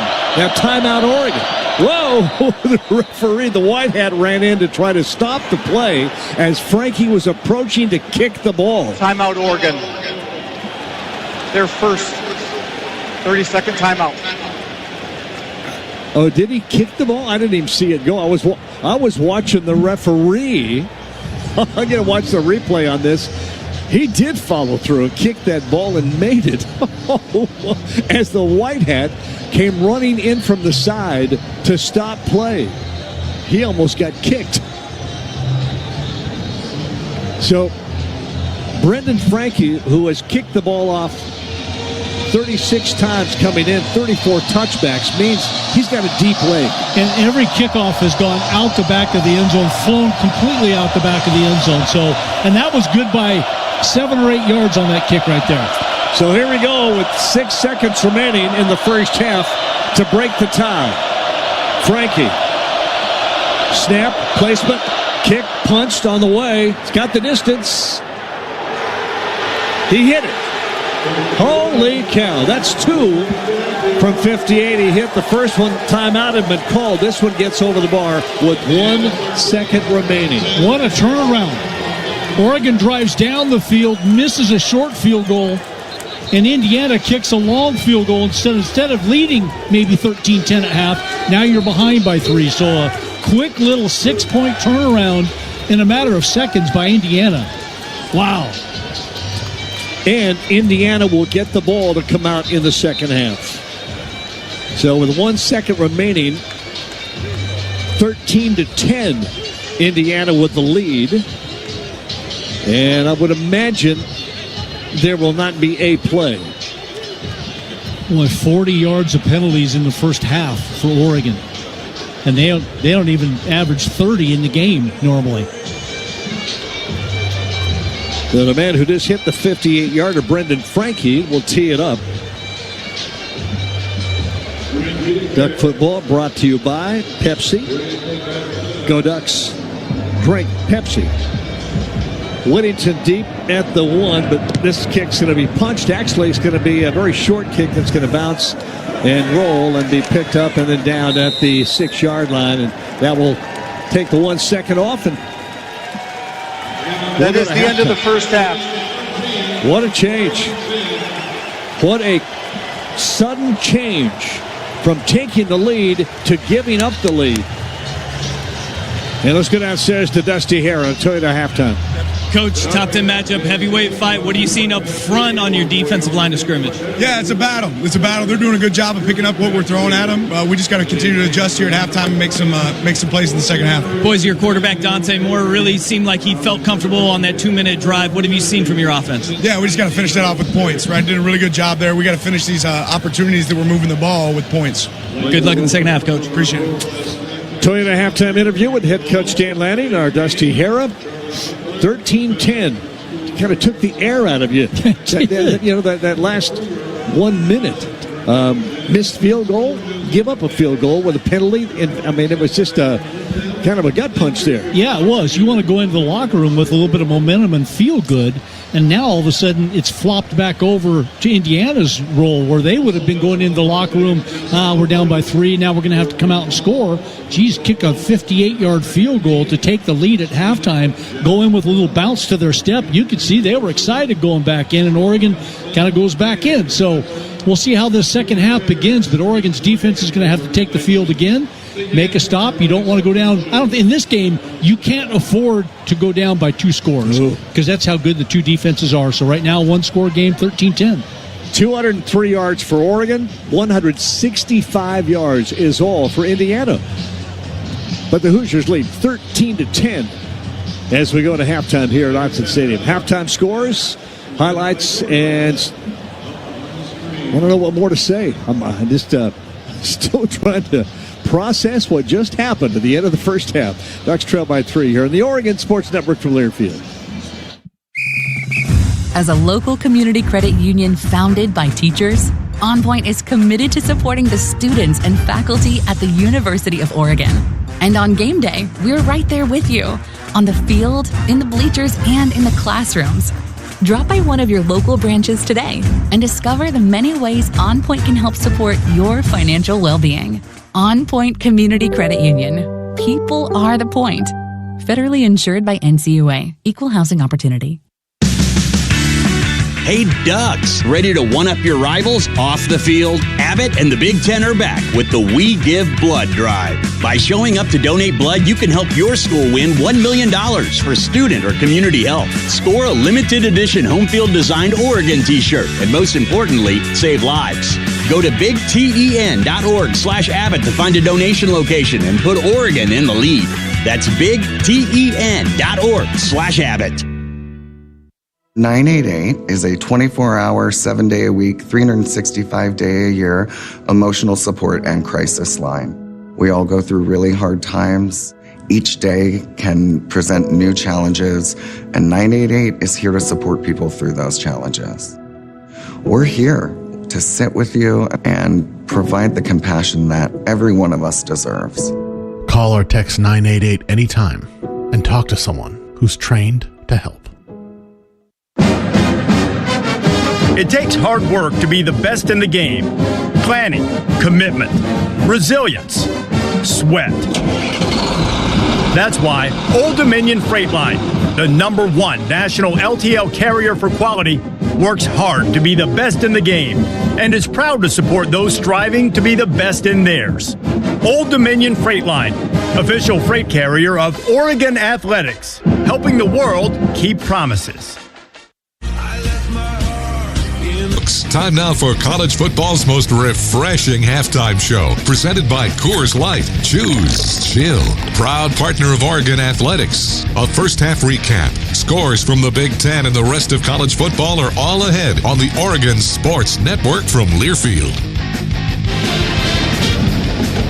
Coors Light halftime, live in the booth at Autzen Stadium. Chris Clayton here with you. Oh, man, we got a good one. This is a tight one.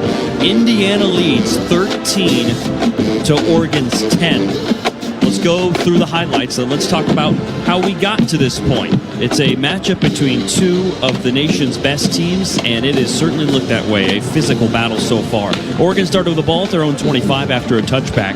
And then Oregon got to near midfield. Looked like they were going to zip down the field, as they often do early in games, but a turnover on downs as Oregon was stopped at their own 46-yard line. IU takes over in Oregon territory and are able to get a couple first downs and then take advantage of Nicholas Radicic 42-yard made field goal to give Indiana a 3-0 lead. In total, a 5-play little drive there, and it was 3-0 Hoosiers with 9:42 to go in the first. And then another kickoff gave the Ducks the ball at their own 25, and the Oregon offense not able to get anything going. A 3-and-out, and the Ducks punt it back to Indiana. But it was a terrific punt. James Ferguson Reynolds launched it 55 yards. IU has the ball way back at their own 22-yard line. Oregon's defense stepping up, a 3rd down, and a big play by Amari Washington. 3 receivers strung out to the left, 1 to the right for Mendoza on 3rd down and 6 now. Snapping back to throw. Little pressure, comes, gets to him. The pocket just squeezed in. Amari Washington will get the sack, but there was nowhere for Mendoza to go. So that's how you force a 3-and-out. End it with a sack. The Hoosiers punt. At this time, there's 5:58 to go in the first, and Indiana is up by a field goal, 3-0. Oregon gets the ball in great field position. Not a very good punt. Oregon has it at their own 49, and they take advantage. And ready. Dante wants to snap. Got to get a run right. Stop and throw deep. Got him wide open. Benson. Touchdown, Oregon. Malik Benson got behind. Dante Moore with a little shuffle up and then came back and threw the ball deep. Now, that was a little drama there. That was on 3rd and short. A 44-yard strike more to Malik Benson, and Oregon takes a 7-3 lead with 5:15 to go in the first. After a touchback, Indiana ball again at their own 25, and then a fantastic Indiana drive. They go 9 plays, 75 yards over 5 minutes, capped off by this run for a touchdown. Here's 1st and goal from the 3. Hemby to the right. Mendoza shotgun, handed off. Hemby goes in for the score. Touchdown, Indiana. They will regain the lead with an extra point kick coming up. Yeah, just 15 seconds to go in the first quarter. Indiana goes back up 10-7 after that impressive drive. Oregon, though, able to answer. Get the ball on a touchback. There was a 4th and 1 for Oregon at their own 34, and Dan Lanning and the Ducks elect to go for it. Dante needs a half a yard. Snap, turn, hand up. Got it. Davison with a big run across the 40. Little counter. Davison lined up outside of the right and then set up as a back to the left. Gunny call. Oregon's 236-pound freshman back gets the first down. And then the next play, they went right back to him. Davison, the lone back. Wideouts each way, 1 left, 1 right, handed off again. There's a nice big hole up the middle. Davison across the 40, spins outside, 40, 35, 33, 32-yard line. First down, Oregon.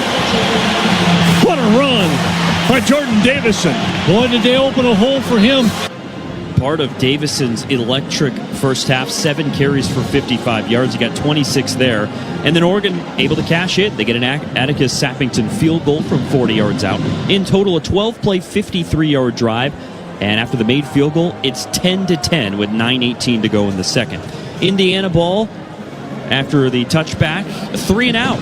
And then Oregon gets the ball after a terrific punt at their own 21. Moore is sacked. Dante Moore is on 3rd and 10. So Oregon with a 3-and-out, and the Ducks are forced to punt themselves. Indiana gets the ball at their own 30, and the Oregon defense holds strong and is able to force a punt. So with 4 minutes to go in the second, Oregon gets the ball after the Indiana punt and a tie game at their own 11. And it looked like Oregon had something going. They get a couple big passes in a row. First, a completion to Gary Bryant, and then they go back to the air again. At the 41, first down. Oregon going tempo offense. 18 yards on the pass play.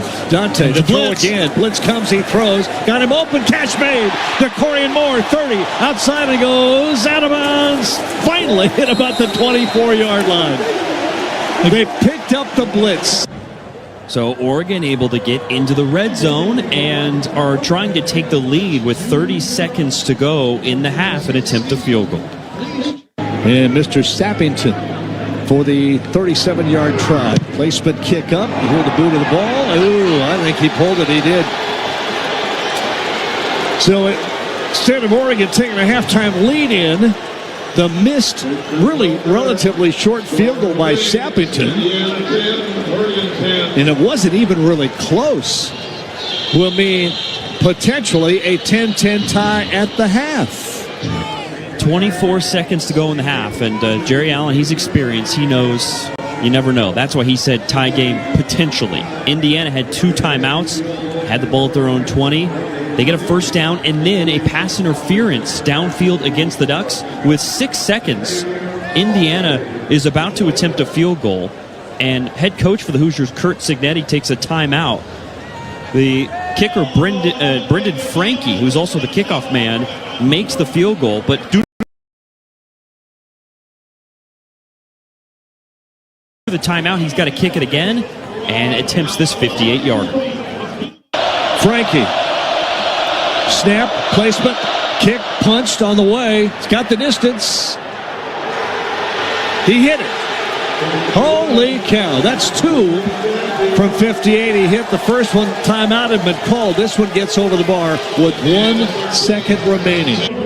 Yeah, holy cow is right. 2 made 58-yard field goals by Frankie, and that gave Indiana the 13-10 lead. There was 1 second to go, and the clock expired after the kickoff, and it is halftime here at Autzen Stadium. Indiana 13, Oregon 10. Our Coors Light halftime show continues next. I'm Chris Clayton. On the other side, we'll hear from Ryan Milano. He'll have a Safeway Big Ten Top 25 scoreboard on a busy day in college football. Coming up next on the Oregon Sports Network from Learfield. Hey college football fans, it's sideline reporter Molly McGrath teaming up with Evan Williams Bourbon to welcome you to Bourbon Nation, the home of game day's #1 pour. We're celebrating every snap from coast to coast because it doesn't matter what colors you wear as long as Evan's there. Find a bottle near you at evanwilliams.com and enjoy the smooth, rich taste of my favorite Kentucky bourbon at your next tailgate. Go Ducks! Evan Williams Kentucky Straight Bourbon Whiskey, Bardstown, Kentucky, 43% alcohol by volume, must be 21 plus, enjoy responsibly. Duck fans, join the flock at Matthew Knight Arena and fly with Oregon basketball today. Season tickets are now available for Duck men's and women's basketball. Be part of the Big Ten season and don't miss out. Secure the best seats in the house by visiting GoDucks.com or by calling 1-800-WEBFOOT. We'll see you at Matthew Knight Arena. Go Ducks!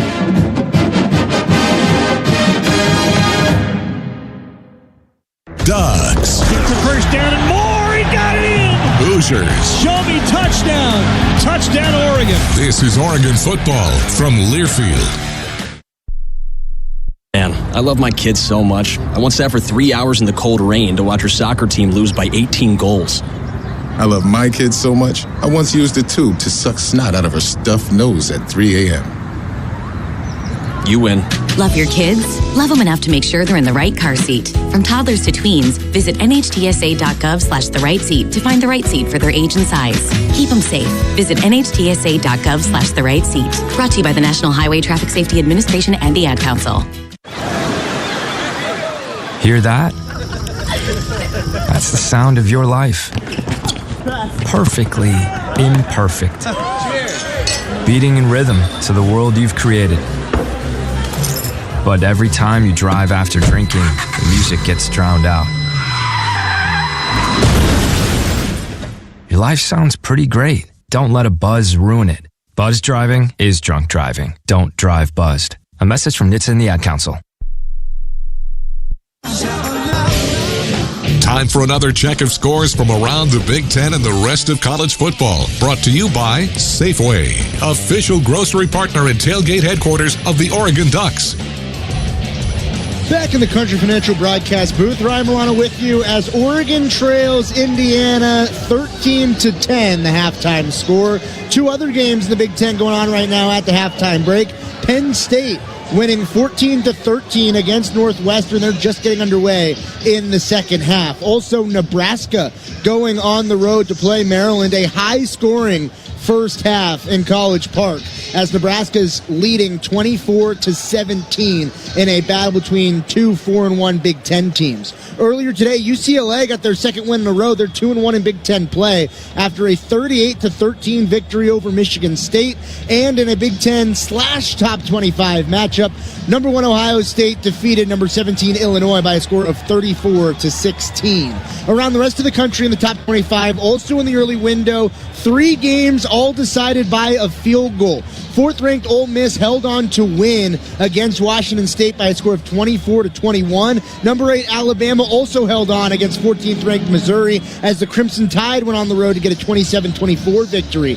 Pitt, a top 25 upset against Florida State. The 25th-ranked Seminoles lost 34-31 to Pittsburgh, who got their 4th win of the season. Going on right now in the top 25, it's Arkansas, the unranked Razorbacks, who are leading 12th-ranked Tennessee with 4 minutes left by a score of 17-10. Colorado playing host to 22nd-ranked Iowa State. It's 10-7 Cyclones at the break. Number 16 Notre Dame playing host to North Carolina State. Notre Dame up 10-7. 10-7. The Irish are leading North Carolina State as we're just getting underway in the second half.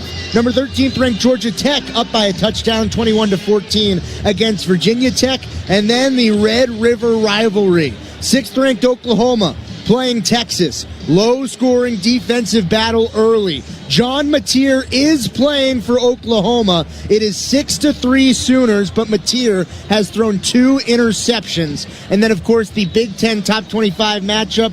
Number 3, Oregon. Number 7, Indiana. Ducks trail 13-10. Second half looming. Coming up right after the break. That was the Scoreboard, brought to you by Safeway, the official grocery partner of the Oregon Ducks. Coors Light halftime rolls on when we return on the Oregon Sports Network from Learfield.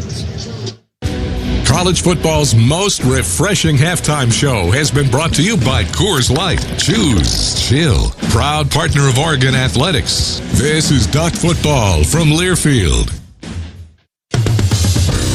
Coors Light is cold lagered, cold filtered, and cold packaged for a smoother finish. It's got that crisp, refreshing taste that makes every moment cheering on your team even better. Plus, the mountains on the bottles and cans turn blue when your beer is Rocky Mountain cold. So you never have to guess if your Coors Light is ready to drink. So crack one open, take a sip, and enjoy the game. Coors Light. Choose chill. Celebrate responsibly. High-quality organic food should be available to everyone at a better value. That's why Safeway offers O Organics. Hundreds of USDA-certified organic products exclusively in our stores. From fruits and vegetables to chicken and olive oil and frozen treats to baby food, you'll find a huge selection of organic items for the whole family at Safeway. Food you feel good about eating and serving. Look for O Organics products throughout Safeway. O Organics. Organic for all. This week on Sports News, football's newest star ain't no rookie, it's DirecTV. They make it easy to find your pro and college teams across live TV and streaming apps so you never miss a moment. And with access to your game stats and scores in one place, it's good. It's DirecTV like you've never seen it. Visit DirecTV.com today. DirecTV is a proud partner of Oregon Athletics. Internet-connected Gemini device and separate subscriptions required. New residential customers auto-renews monthly. Cancel anytime. Equipment lease required. Unreturned device fees apply. Credit card and restrictions apply. Wherever you are in life, once a duck, always a duck. That's OCCU. Since 1956, OCCU has helped the University of Oregon community take flight financially. Like our remarkable checking and duck debit card that give duck fans more for the things they care about. More for the game. More for gear. More for a bright future. Earn interest, show your duck devotion, and start earning more today. Learn more at myoccu.org/getduckdebit.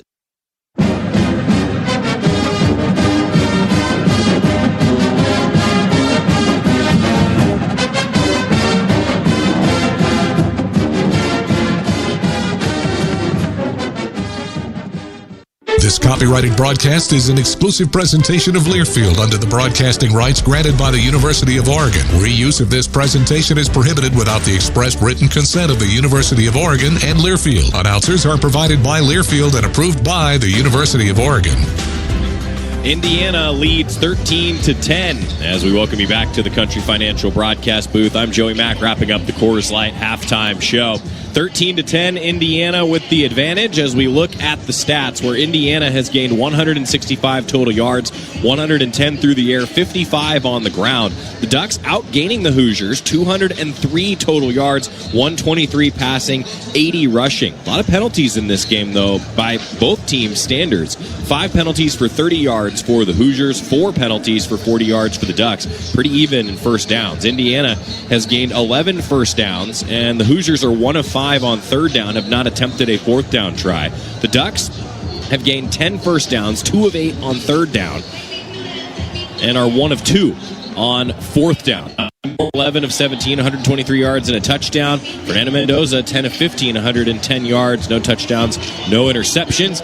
A quick look at the stats as Dusty Hara heads back down to the Toyota sideline here in the Country Financial broadcast booth, alongside Mike Jorgensen for the call in the second half, the voice of the Ducks, Jerry Allen. Thank you, Joey Mack. Little light rain shower just finishing up. Misty, heavy mist. Yeah, you call it mist. I call it wet rain. 13-10 to start the third quarter here. Indiana will get the ball to start the second half. Oregon has more yardage. Indiana has more points. Here's a line drive kick, goes to in and out of the back of the end zone. So right now, 203 total yards of offense for Oregon, 165 for Indiana. Jorgie, that just tells me this is a very defensive struggle. It is. Everything is going to be a labor to get points in this game. And both teams obviously have worked really hard just to get 13-10 at this point in the game. So it's one of those ones where it's going to be tough. And you don't want to fall down by 2 scores in this game because it's going to be really tough to overcome it. Hemby is the back behind Mendoza on first down. The snap and give it to him, and he's going to get wrapped up for a loss. Betcher kind of took on the initial blocks up front, occupied them, and then everybody else said, well, if you're going to take care of the blockers, we'll get the football. Boy, talk about creating a pile in the middle, which is exactly where that play was supposed to go. It was dead on arrival. That wasn't going anywhere. Loss of 3, second down and 13. Way out to the right goes Williams Jr. Inside of him is Cooper. Surratt, the dangerous receiver, to the left.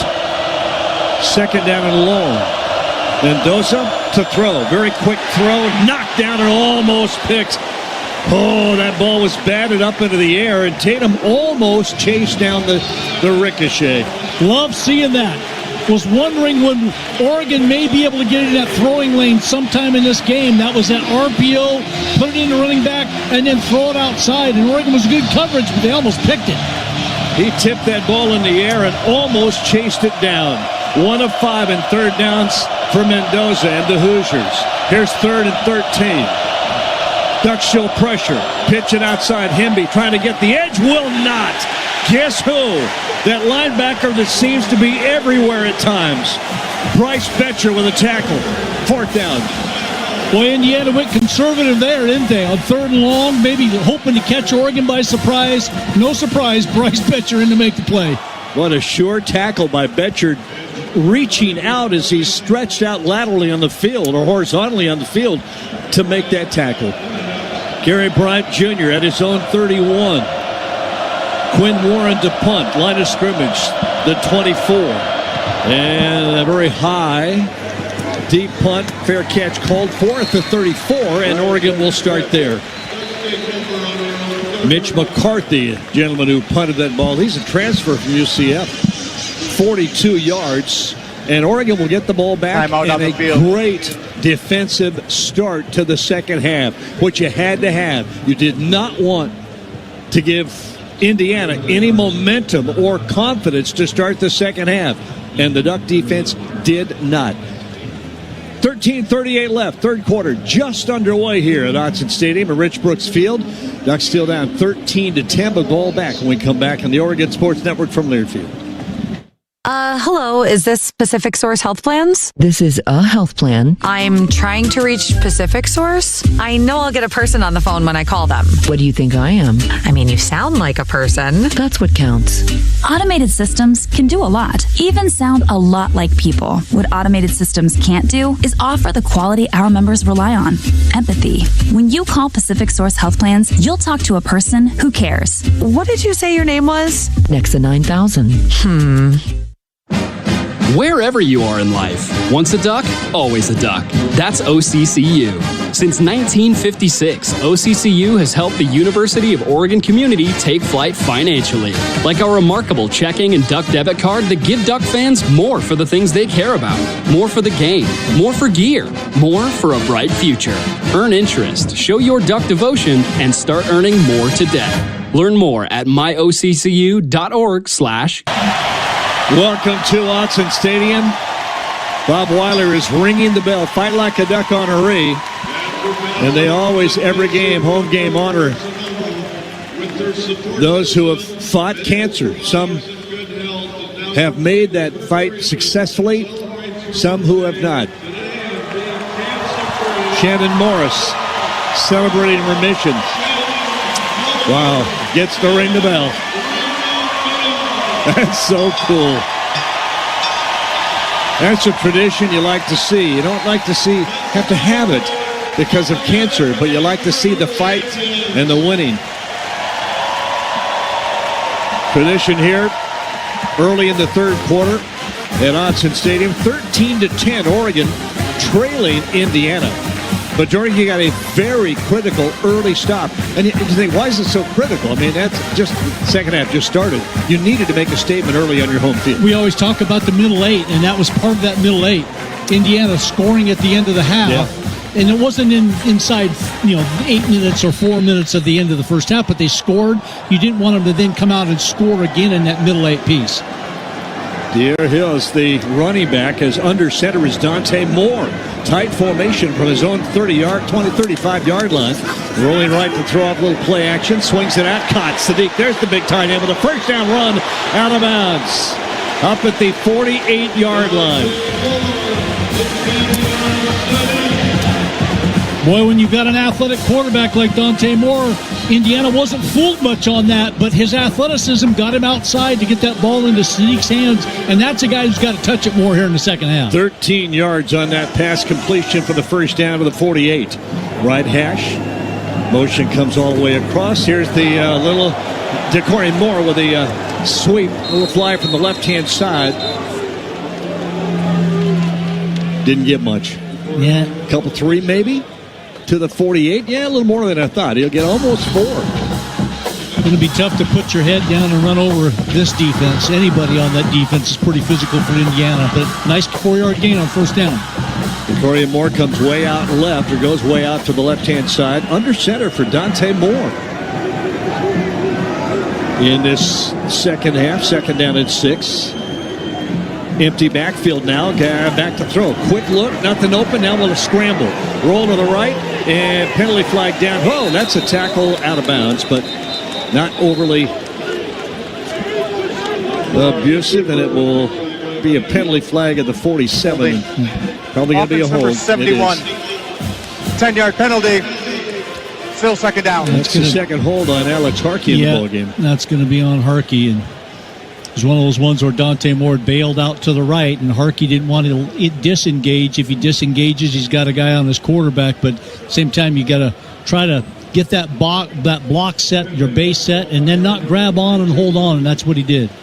Penalty takes it back to. Well, there's a lot of discussion. Indiana's decline penalty. They're down. A lot of discussion in front of the Indiana bench, and it was Kurt Signetti saying, no, we don't want the penalty. We'll decline it. Well, they ran out of bounds. The second down marker needs to back up over on the Oregon sideline. Yeah, that's why. The 46-yard line, so it's a loss. They haven't moved that down marker on the far side, though. It's going to be third down. And they still have not moved that down marker. Yeah. And Signetti is complaining to the sideline, to the officials. Now the White Hat's going to come over. Now let's tell you what, the officials have not done a very good job today. No. I mean, over on the other side of the field on the Oregon sideline. You got to move that down marker. There you go. And they finally do.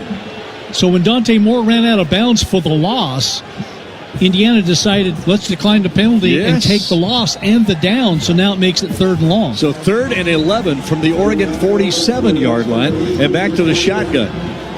Whittington, the running back, to his left. Back to throw. Quick throw over. Catch made. And Gary Bryant's going to get only about 3. Indiana just runs so well. Yeah, it's going to be 4th down, and Oregon's going to have to punt it away. Yeah, Aiden Fisher, the inside linebacker, comes all the way from the inside and just sprints over, makes the play, beats the block, and Oregon only gets a short gain out of it. That's Fisher's 10th tackle of the game. So those inside linebackers, Fisher and Betcher, obviously the guys that are really showing up here today. Well, Fisher read it right away. I mean, the reason there was no block is because he got out of the way, and there was nobody for the offensive lineman to block. He cleared the area and read the play. Here is James Ferguson Reynolds to punt. Good snap. And will kick it now. Looked like he was going to run it. He takes it downfield. It's going to roll and go inside the 5 and be down at the 2. That's what he does. James Ferguson Reynolds took off and said, I think I can get a first down. And then somebody from Illinois or Indiana said, no, I don't think you can. So then Ferguson Reynolds said, okay, fine, I'll punt it on the field. Punt it on the run inside the 5-yard line. It's a 48-yard punt. Thieneman downs it. And a little back and forth here early to start this 3rd quarter. Still 13-10 Indiana. Oh, I would say don't go away anyway because it's going to be a great ball game, but I don't think anybody's going anywhere. It's 11:25 left in the 3rd. 13-10 Indiana back here on the Oregon Sports Network in Learfield.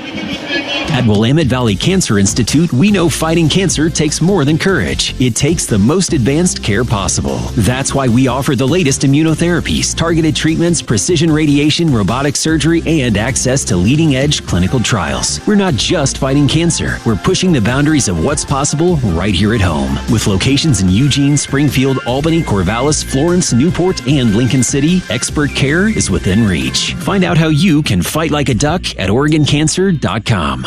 First Interstate Bank is the proud sponsor of the Community Hero Program. Throughout the year, Duck fans have been submitting stories about heroes in our community. And First Interstate Bank wants to recognize Summer Buck, a Navy veteran, female combat veteran, and proud Native American. Summer is a driving force for positive change in her community. She leads 2 nonprofits, writes grants for other organizations, and trains both nonprofit leaders and board members to succeed. Passionate about youth programs, she is launching a multi-million-dollar community center that will create lasting impact through strong partnerships. On behalf of First Interstate Bank, thank you, Summer Buck.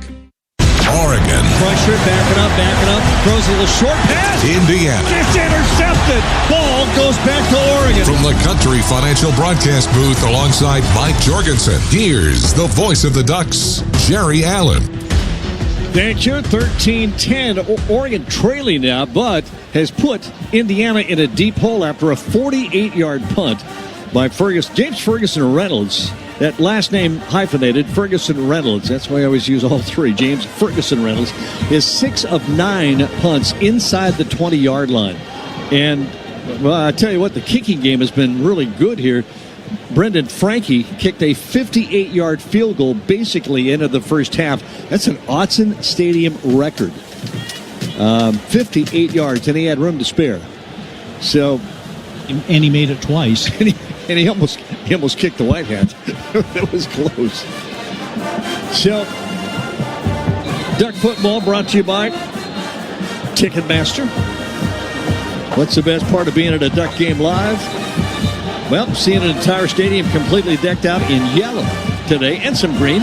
So let your true colors show. Score tickets today. Ticketmaster, the official ticket marketplace of the Oregon Ducks. What a ball game. Well, defense go back to work. Give your offense good field position, which is the goal of this situation right here. Win the field position game. 13-10, Indiana with a lead and the ball at their own 2-yard line. Thieneman downed that punt. And here is Mendoza. Hemby will set up to his left. 1 receiver each way, an H-back, and then a tight end to the right. Snap, hand the ball off. No, it's going to be a throw and incomplete. Oh, it was very nearly caught by Elijah Surratt. 6'2", 213-pound senior. The ball was there, but it was defended, I thought, pretty well by Ife Obadegu. Got that hand in there. He was able to almost sneak his arm under his armpit or his hand under his armpit, punch it out. Second down and 10 at the 2-yard line. Hemby still running back. Mendoza standing in the end zone. Line of scrimmage, his own 2. Snap. Hands it off this time, and Hemby is wrapped up almost right away. Very short gain at the 4-yard line, and now the crowd's going to get into it because it's 3rd down and 8. Indiana, their own 4-yard line. There, Alexander making his presence felt. Solo tackle on that play. 3rd down and 8. Left hash. 2 receivers go out to the right. From the shotgun. Mendoza to throw. Pressured, comes, throws, incomplete. Surratt tried to scoop it, but he didn't get it. It'll be 4th down. And I'll tell you, the pressure on Mendoza, Tom, was the difference. It was coming in around on his right arm as he was looking left. I don't think he saw the rush of, I couldn't tell who it was that came in from the outside. Might have been Uyalungule, but whoever it was coming in and getting really close to knocking that ball out of his hands. Mitch McCarthy will punt. We'll go down to Dusty in a moment. So the back edge of the end zone, McCarthy's heels very near it. Gary Bryant at the 50. McCarthy waits, snap, hurries the punt, got it away, very high, not very deep, returnable. Gary Bryant Jr. makes the first man miss, and not the second, not the third. They get him, but good field position at the 38. What a punt by Mitch McCarthy. That was a one-step punt. Let's go downstairs quickly. Dusty Hare's got our Toyota sideline mic. Well, guys, we saw it in the second half. Early, Oregon overloading the right side of Indiana's offensive line, something they weren't really doing until near the end of the half in the first half, but putting the 2 best edge rushers, Tatum Tuioti and Mateo Uyalungule, on the same side of that right side of the offensive line. And guys, what we just saw there, something that you guys talked about on the coaches show with Joe Lord. Lost yardage, hidden yardage. There we go. Yeah, there you go. 12 yards over the gained on that play, or on that Jordan series. Davidson goes way out to the left. Jaden Lamar is the running back. Now Davidson comes back. 2 running backs. And a quick throw. Little screen. Decory Moore trying to get it outside. Trying to make one man miss. He'll make 1, but not 2. And he'll get only a couple of yards. Yeah, it's funny Dusty says that. I was just asking John Lundquist, what was the line of scrimmage Oregon had when they punted it? It was the 50. And then they make the stop and they get the ball back at the 38. So there's 12 hidden yards right there that you've gained through those exchanges right there. So, yeah. Joe Lorig. We learned something from him, huh? Pierre Hill and Davison in the backfield. With Dante from the shotgun. 2 receivers to the right. 2nd down and 8 from the 35 of Indiana. Snap and hand it off. Going right, Pierre Hill's going to try to cut it up. Won't get there. He's going to lose yardage. Back to the 43-yard line. That's a loss of 2. It's going to be 3rd down and 9. Indiana just runs too well from sideline to sideline. It's going to be really difficult to ever get Pierre Hill outside running down the field by just cruising to the outside and then getting up the field. Indiana's defense just too good of foot speed to be running out. Isaiah Jones that time, the linebacker. Here's an empty backfield for Dante on 3rd and 9 from Indiana's 38-yard line. 37, back to throw. Pressure comes. Wants to go deep. Way downfield and overthrows everybody. As pressure was coming, I tell you what, Isaiah Jones got to him as he released that ball.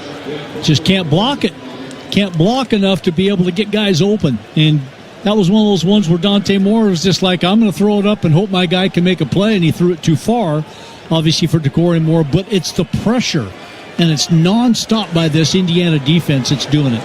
Oregon will go on 4th down and 9 from the Indiana 37. 4th and 9. Going for it. Dante. Sadiq motion, snap, back to throw. 4-man rush, throw, catch made, 1st down. Sadiq McClellan. Jeremiah McClellan with the 1st down. That's a gutsy call.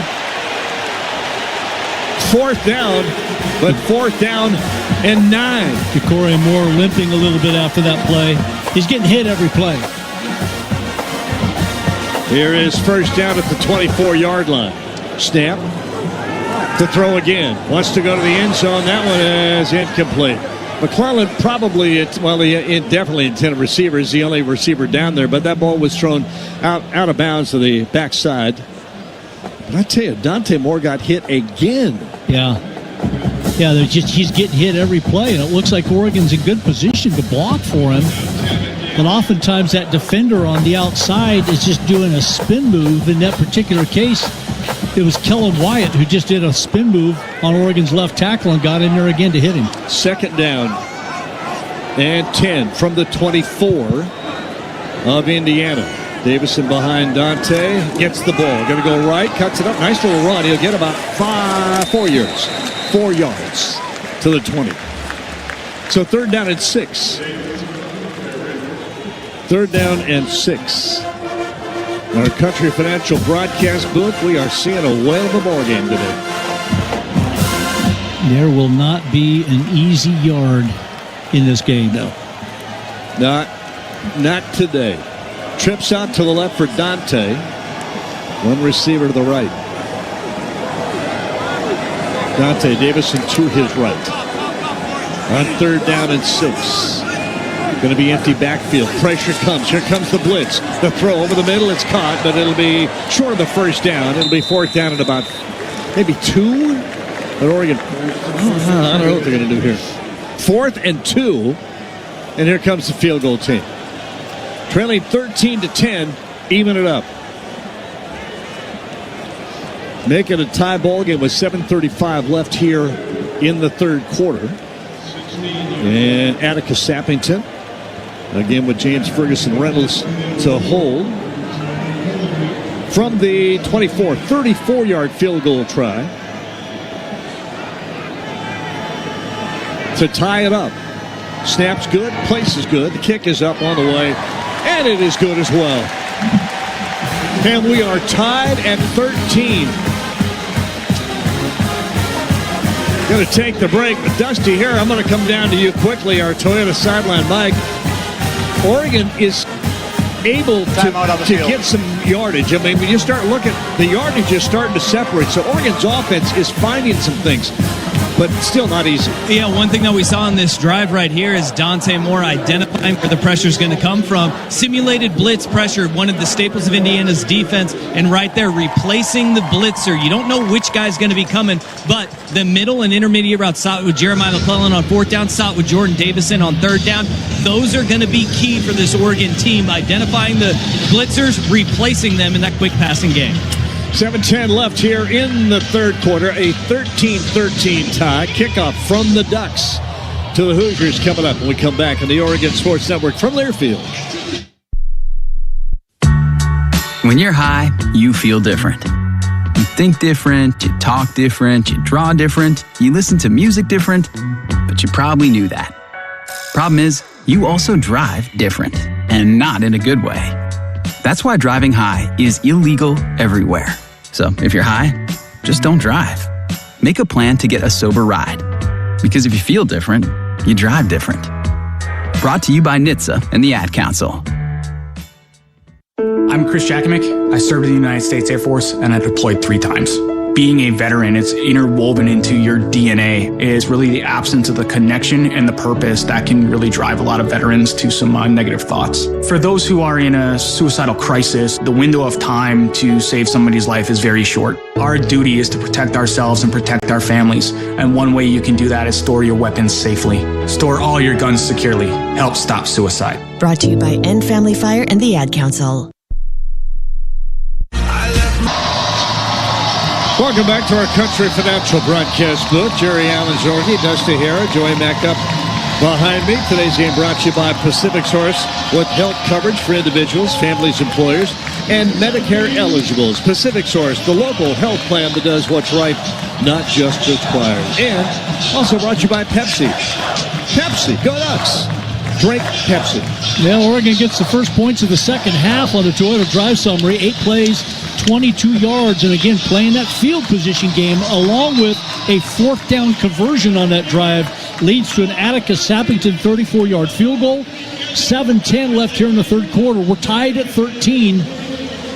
Nan, I'll say it probably 100 more times. Would you expect anything else from two top 10 teams? I was thinking about that at halftime, walking around going, what's going on with this game? And I realized, well, they're both top 10 teams. They're both really good. Both defensively really good. Both offensively very good. Kickoff, going to go into the end zone and come back out. Jordan Davison, I think 8 carries, 59 yards, averaging 7.9 yards a carry. He's the most rushing yards in a game this year, and he's Oregon's leading rusher right now. There just is not much there. Oregon with 240 yards of total offense, 166 for Indiana. Ducks 77 rushing, 163 passing. Indiana only 56 rushing. So, shotgun, 2 receivers out to the right, 1 left. In the backfield, Kalon Blackman back to throw. Well, he handed it off. Running left for basically not much. I looked down for a moment. He's going to look at the size of Kalon Black at 5'10", 211 redshirt senior, and they ran the play. Well, it looked like Amari Washington had a chance to get him for a 3 or 4 yard loss there and just couldn't hold on. But Oregon still rallies to make the play. Yard gain, 2nd down and 9 from the 26. 6:40 left, third quarter, a 13-13 tie. Mendoza on 2nd and 9. With trips right, back to throw. Pressure comes, throws, incomplete.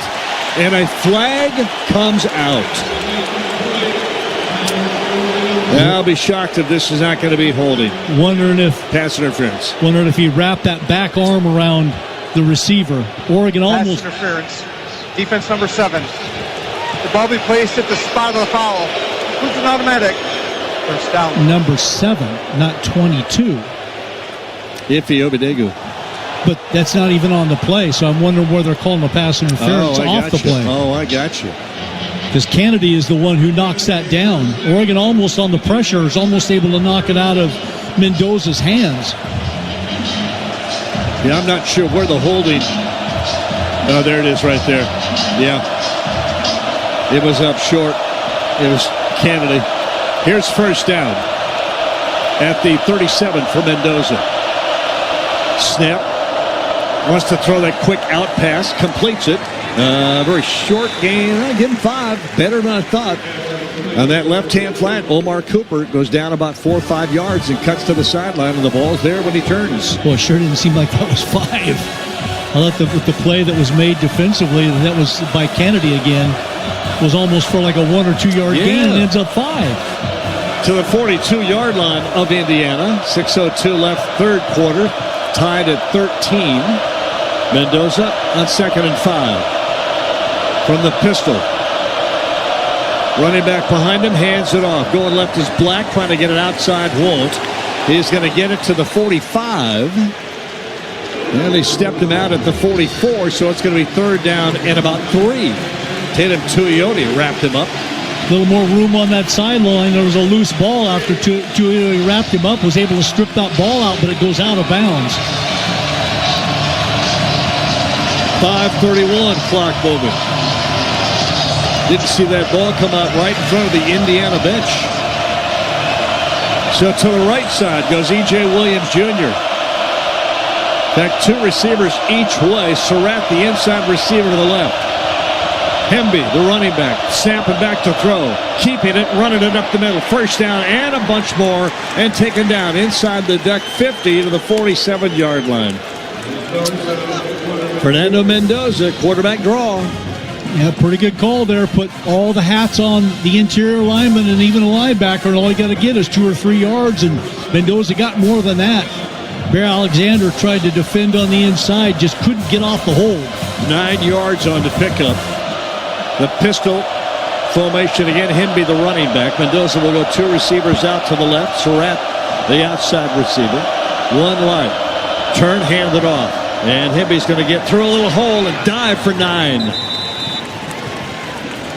Tripped up at about the 42, was able to keep his balance enough to get it inside the 40 to the 38-yard line. He was close to breaking that tackle.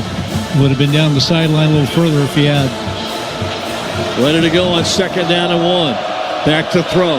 Mendoza goes sideline left. Catch made and out of bounds. Surratt with the catch. It was amazing watching during the pregame warm-ups. They ran that play and that pass, he and Mendoza, over and over and over and over. It's just a timing pattern. Run 6-8 yards down the field, just turn around and wait for the ball to get there. First down to the 28-yard line, left hash.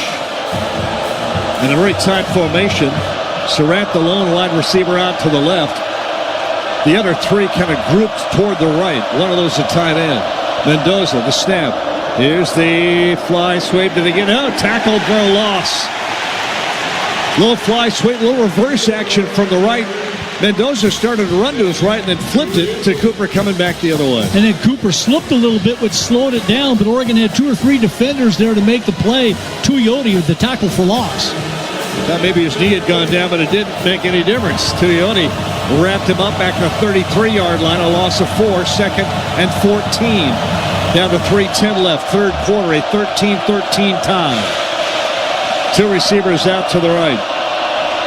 Charlie Becker, big wide receiver. Back to throw Mendoza. Looking left, looking right. Will swing it out to the flat. It's caught. Hemby gets away and get a first down inside of the 15-yard line. It would have been a first down, but it would have meant for a whole lot less if Mixon could have wrapped him down. Yeah, if Mixon could get his hands on him and be able to bring him down, but it's a speedy running back on a linebacker. He had a body shot at him, but just slid right off of him, and Hemby, with that lower body strength, breaks the tackle and up the field. 23 yards on the pass play. Little swing passes out left and right. Yeah, just take the lay-in is what he did, and it became more than a lay-in. Mendoza, Hemby to his right. Mendoza to throw. Looks to the fade route, and that's going to be a pass interference call. Pass interference call. Surratt was the intended receiver. And Ife Obadego just, I don't know if he grabbed him or just got in his way. And it's that same pattern, that timing pattern that they practiced all pregame and have been running this game. Is he was going to go down and just turn around. Surratt was. Pass interference. Defense number 7. A rule ball be placed at the 2-yard line. Who's an automatic first down. Wait for the ball to get there on time, but it was pass interference. 6 penalties, 59 yards for Oregon, and it was the right call. Obadego had his right arm wrapped around him. So first and goal from the 2-yard line, and a power formation. Mendoza under center. Give it to Hemby, and he will power his way into the end zone easily. And with 2:16 remaining in this third quarter, Indiana a point away from taking a 20-13 lead.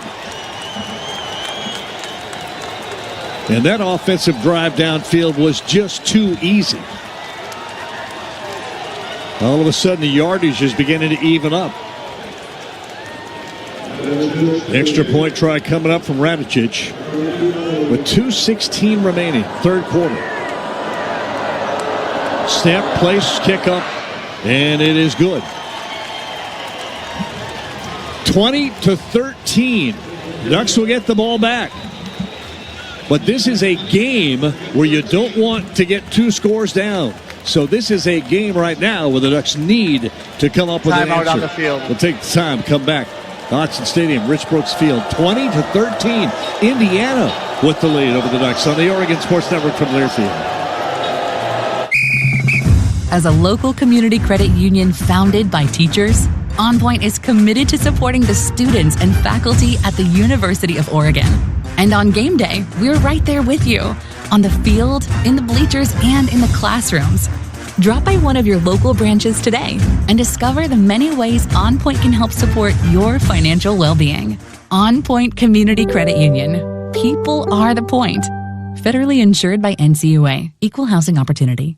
Your burger is served. Thank you. And this is our finest Pepsi Zero Sugar. The sweetness of Pepsi perfectly balances the savory notes of your burger, while the citrus and carbonation elevates the taste for a truly stunning flavor profile. Now that is one perfect combination. Burgers deserve Pepsi. Pepsi is proudly distributed by locally owned Bigfoot Beverages. Go Ducks, drink Pepsi. Welcome back to Autzen Stadium, Rich Brooks Field. Here in our Country Financial broadcast booth, Duck football brought to you by DirecTV, a proud partner of Oregon Athletics. Stream the Oregon Ducks satellite free on DirecTV. Visit directv.com today to learn more. Impressive drive by Indiana, and this one results, instead of a field goal, a touchdown on the Toyota drive summary for the Hoosiers. 9 plays, 75 yards, and 454. Hemby, the 2-yard touchdown run, and the extra point is good. And again, 2 Oregon penalties for 19 yards on that drive kept it alive, but Indiana also made some plays. So the Hoosiers right now, 2:16 left in the third quarter, up by a touchdown, 20-13, and this feels like almost a must-score drive for Oregon. Field goal would be okay, but it almost feels like you got to match a touchdown for a touchdown on this one, and really put some pressure. Indiana obviously applying the pressure to Oregon right now, it feels like. Yeah, Dusty here, our Toyota sideline Mike. The thing that bothers me the most is Dante Moore is getting too much pressure. Yeah, absolutely. I mean, he is getting heated up almost every time he drops back to pass. And look, we knew that Indiana's pass rush and their deep front seven were really good. They touch up every quarterback that they play. They make a lot of tackles for loss. This one is a little bit surprising, though, and I think the Ducks started to find a little bit of that rhythm, replacing the blitzers, and Dante Moore finding his little keys to identify who's coming there on that last drive. Let's see if it translates to this one. Here's the kick. It'll go deep into the end zone and come out to the 25-yard line. 20-13. And Dante Moore, who's been hit numerous times, not only the sacks, Jorge, but he's getting hit. Yeah, pressure. There's been constant pressure on him. You're right, Jerry. If he doesn't get sacked, he's getting chased.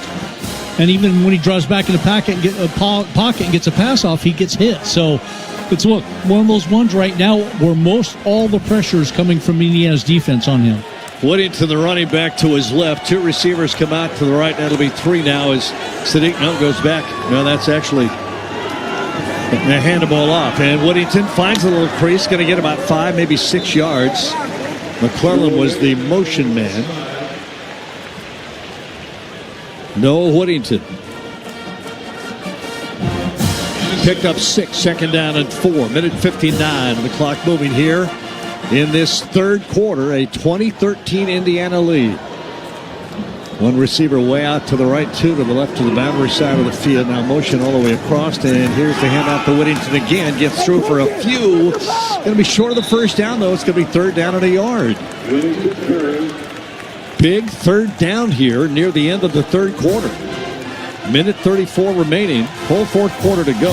Those inside linebackers just making a ton of plays for Indiana. Fields again on that one. They read so well, and they have great speed. Here is Whittington, empty backfield. Dante will look to the sideline now. Make a recall on the play. And gets a quick snap and gets a first down. Let's go downstairs. First down, Oregon. Dusty, what happened? They motioned Noah Whittington out of the backfield. He over on the near sideline along with Malik Benson turned and looked at Will Stein asking, what are we doing? What are we doing? As that happened, Dante Moore walked up like he was checking the play at the line, went under center, got the 2 yards. Easily got the 2 yards. A little trickeration, huh? McClellan goes out to the left. 2 receivers come right for Dante. Whittington in the backfield. And play action to throw. Pressure, throws. It is incomplete. Well, I thought it might have been a little pass interference there, but no call. Malik Benson was the intended receiver. And it looked like Jamari Sharp might have got his hand around it. We'll get a chance to watch the replay. Yeah, he wrapped that left arm around his waist, and that's what they don't catch. Now he got that inside hand in to knock it down. Pretty good coverage all the way there, but you can't be wrapping your hand around that backside waist area. Yeah, Benson was trying to make that point too. So 20-13 it stays with 34 seconds left here in the third quarter. Davison and Hill both in the backfield. This will be a give to Hill going left, and he's going to get stopped. Not going to get back to the line of scrimmage. It will be 3rd down and 11. And the speed and the reading of that defense of Indiana is impressive. So the third quarter is going to come to an end, and a 2013 Indiana lead, and a very big 3rd down and 11 for the Ducks when we come back for the fourth quarter. Indiana's lateral movement has just been impressive. And that'll be the end of the third. Yeah, it's one of those ones with Dyer Hill where when he's in the game in that split back, Oregon's tendency is to run to the opposite side outside. And when you looked at it from the back, and I had a chance to see the TV, both linebackers, as soon as the ball is snapped for Indiana, are running to the side that they know he's going to go to. So it's almost like, hey, this is the only play to run with the guy. Let's take the chance and see if we get beat. And Oregon couldn't beat him on that one. Fourth quarter coming up. That means we're going to dance, shout, and jump about. Let's do it with the fans.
There's any doubt that the fans are still very much into this game, there's your proof. It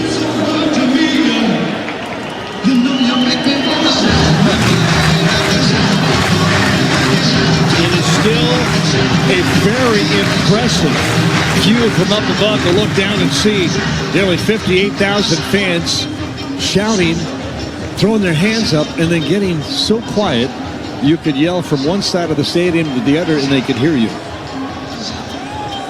This is remarkable. It's quiet. It's still just, it is amazing every time.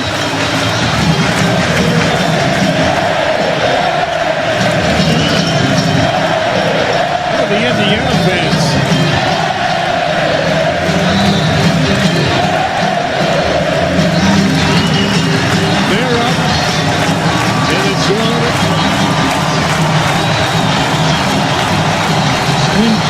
When you're winning, it's easier to join in.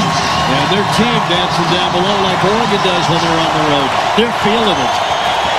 Oregon needs to take that feeling away right now. Grab the momentum back.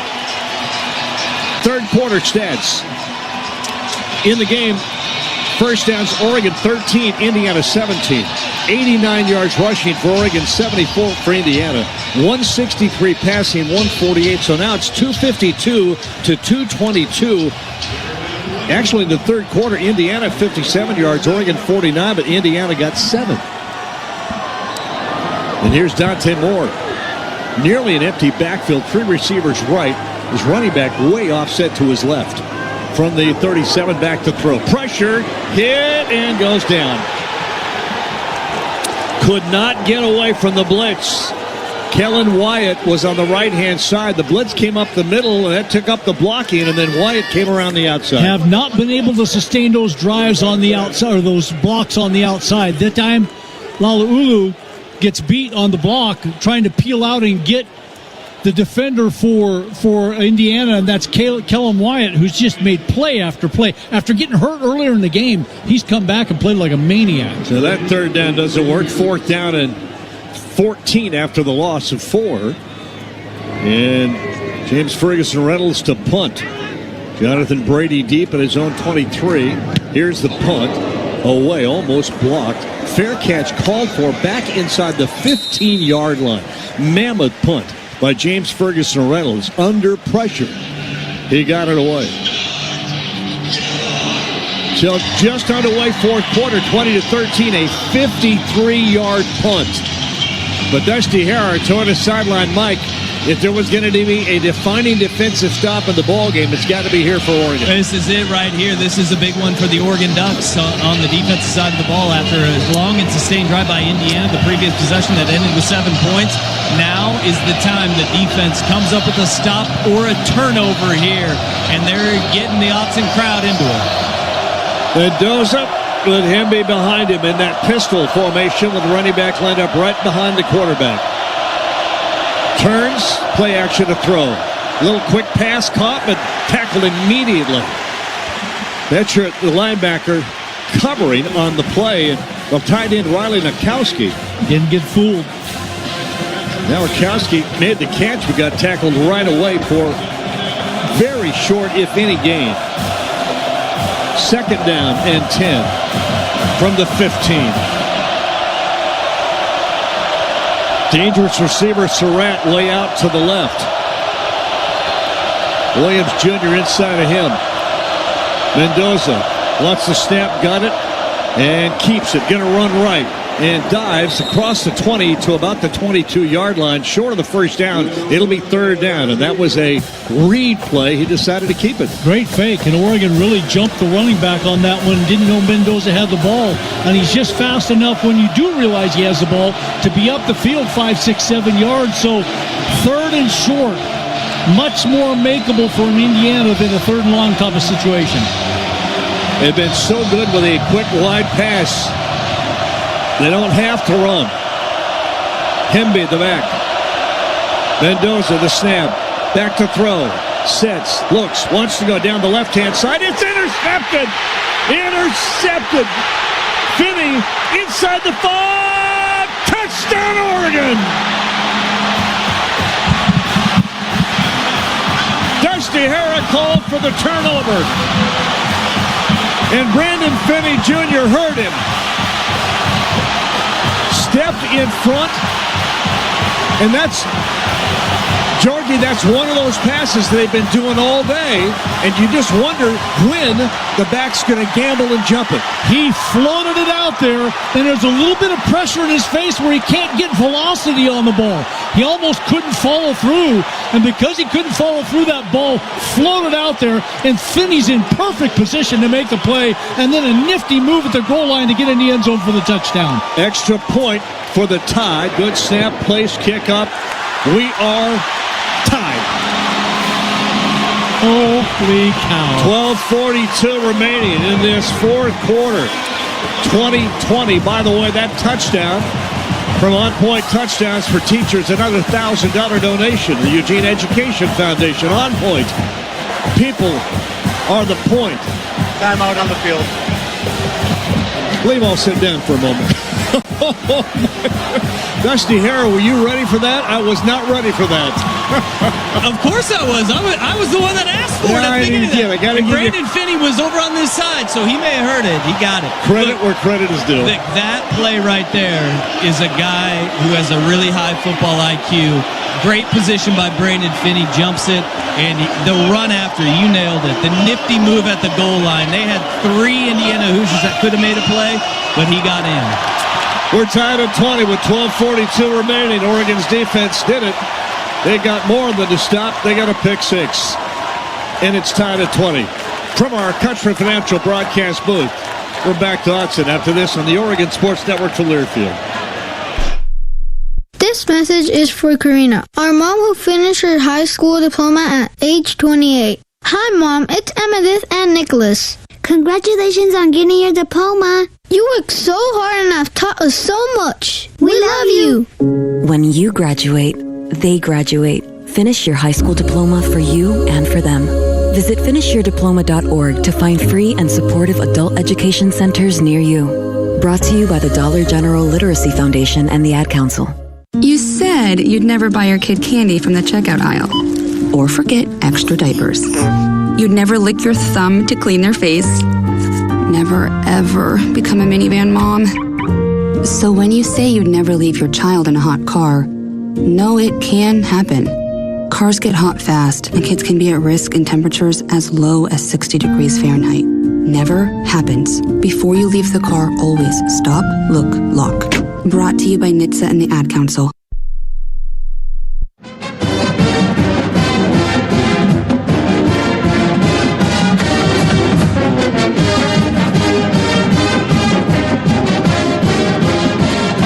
Hemby, the back. Mendoza, the snap. Back to throw. Sets, looks, wants to go down the left-hand side. It's intercepted! Intercepted! Finney inside the 5! Touchdown, Oregon! Dusty Hara called for the turnover. Just a question of whether or not he was going to score. I really thought Indiana would get him down inside the 5. But a nifty move and a little blocking just to bother the Hoosiers. Let him get in. Just enough. And frankly, I was surprised when he picked that ball off. I didn't think anybody was even going to come close to getting in his way. And then all of a sudden there was a defender at the 3-yard line to make a tackle. But great move by Finney to cut back inside and then back outside to the pylon for the touchdown. And now the defense has to go back to work. And Mendoza will have to work with the rain. A little light rain shower. Here's the kick. Going to go a line drive into the end zone and out. Will come back on the touchback to the 25. Well, the game is tied at 20. It was tied at 10-10. It was tied at 13-13. And it's tied at 20-20. Indiana got the first score. They led 3-0. Ducks took the lead and led 7-3. That's the kind of game it has been. The numbers are so incredibly close. 248 yards of offense for Oregon, 230 for Indiana. That's how good and even these teams are. Mendoza, first down, turn, hand it off. Hemby's going to go right, get slipped down. Might be a little bit of a slick field down there, because when he tried to cut, the feet went right out from underneath it. Second down, a pickup of a yard, maybe a yard and a half. Nice outside in defense by Finney, who was a little bit slow to get up there, limping a little bit, but got back up and went back to his position. But again, he forced that play inside so Bencher could make the play. Mendoza. It is so loud, he's up to the line of scrimmage, to the offensive line to make the play call. On second and long. Snap back to throw. Quick throw. Catch made. Nice play. And diving near the first down. And I think he got it. He did. Cooper. The tackle was made but not wrapped up. And Cooper was able to spin free. Nice play by that young man to get the first down.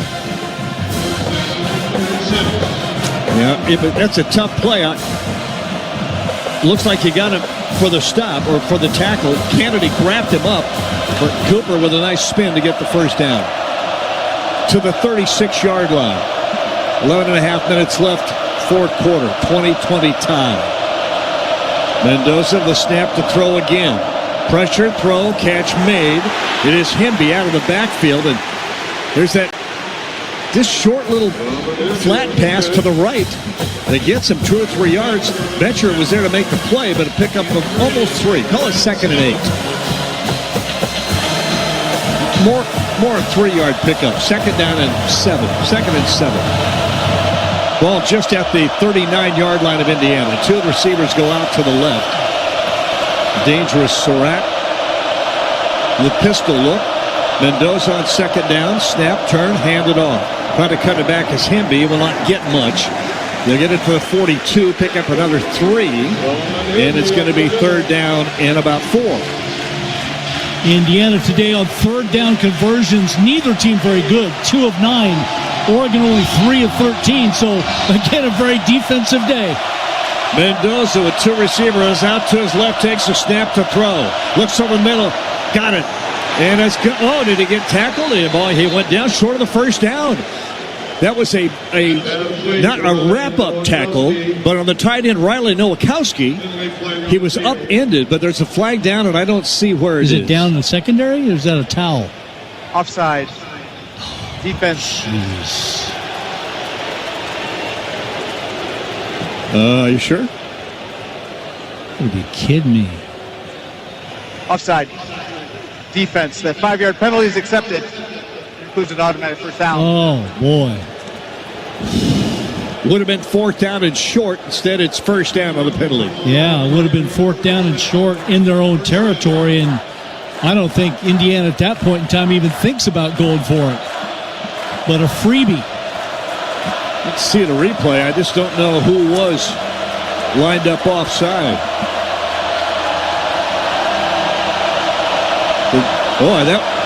Let's watch the replay. I'm not sure I agree with that. 1st down at the 47 of Indiana. Mendoza. Snap. Black is going to get it right up the middle. It's a very short gain of a yard. And Blake Purchase wraps him around the ankles. Well, watch the replay on that, and I just did not see it offsides.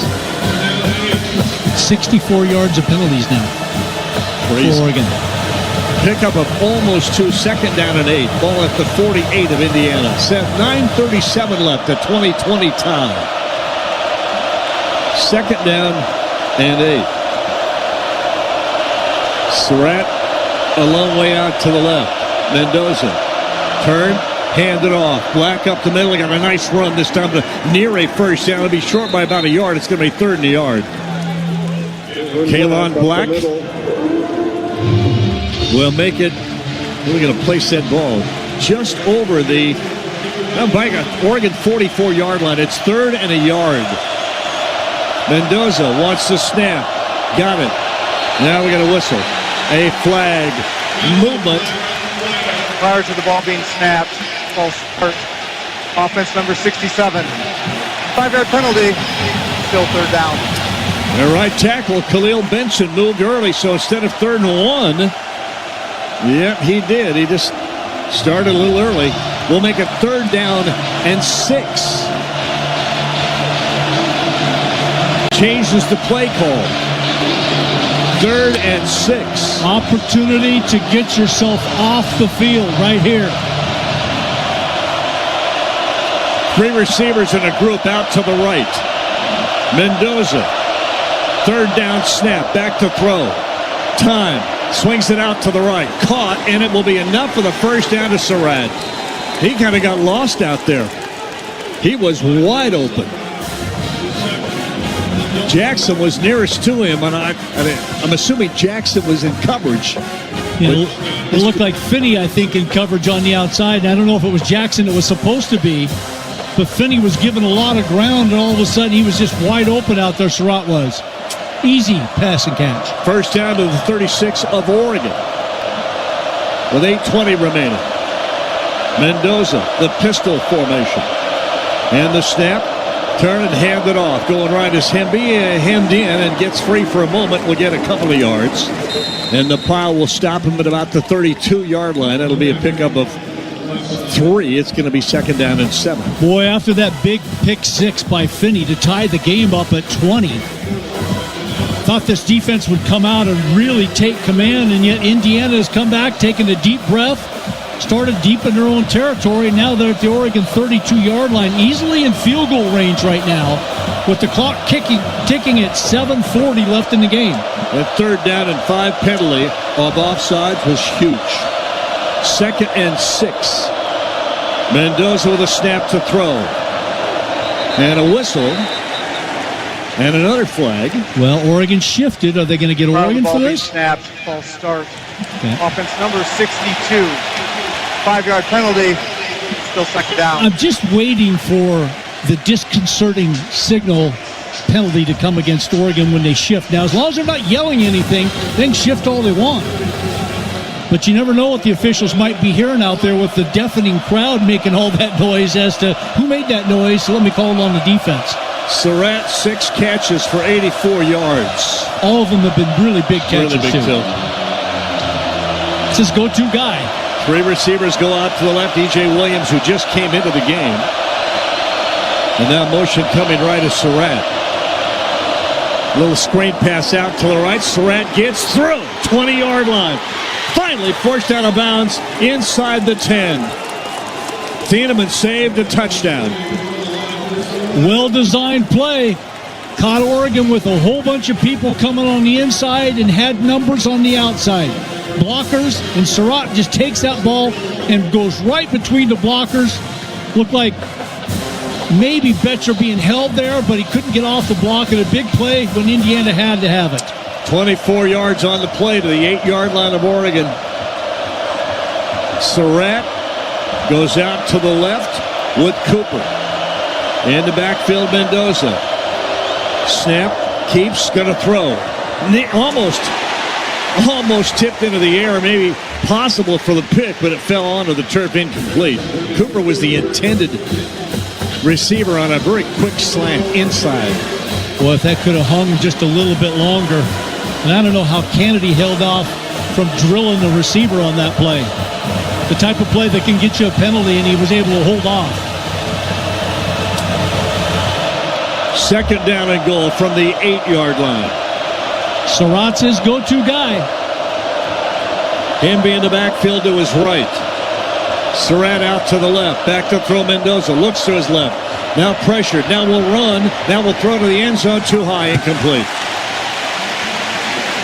Looks like he wanted to take off and run, and they thought, well, I'm not going to get it, so I might as well throw it away. Threw it high. Yeah, wanted to go left first over on Surratt's side, but he wasn't open, so scramble out to the right. Hope somebody can get open. Amari Washington in pursuit of Mendoza, and he had to throw that ball high and away. Holden Stays was the nearest Hoosier there. Well, big third down and goal from the 8. Third down and goal with 6:27 remaining in a 20-20 tie. Almost certainly a passing situation. But play clock running down. Timeout, Indiana. First charge. Team timeout, Indiana. Took a lot of time to decide what they wanted to do. 30-second timeout. We're going to keep it right here. Duck football brought to you by Safeway, the official grocery partner of the Oregon Ducks. Stop by Safeway to play the Score Big sweepstakes and enter for a chance to win great prizes like Duck gear or maybe season tickets. And Duck football brought to you by Toyota. Let's go places. Let's go downstairs. Our Toyota Mike, and that's Dusty Hara with a play of the game coming up right now.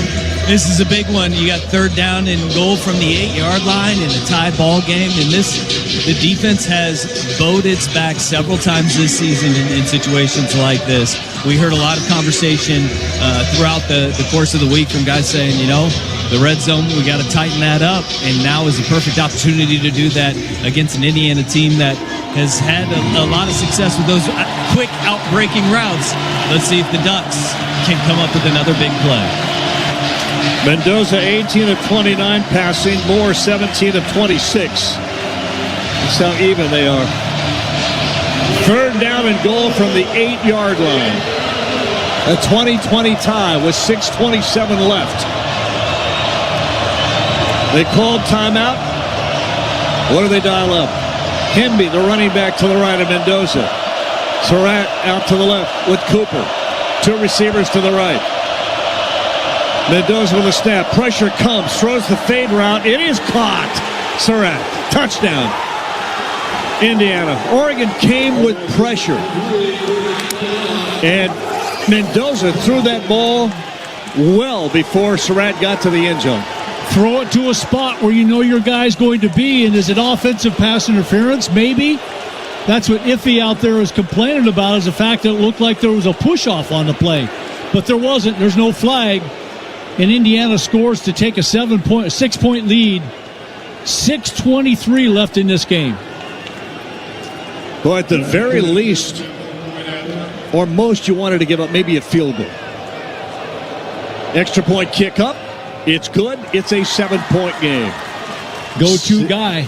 Surratt. 6:23 remaining, 27-20. And Surratt's been everything today for Mendoza.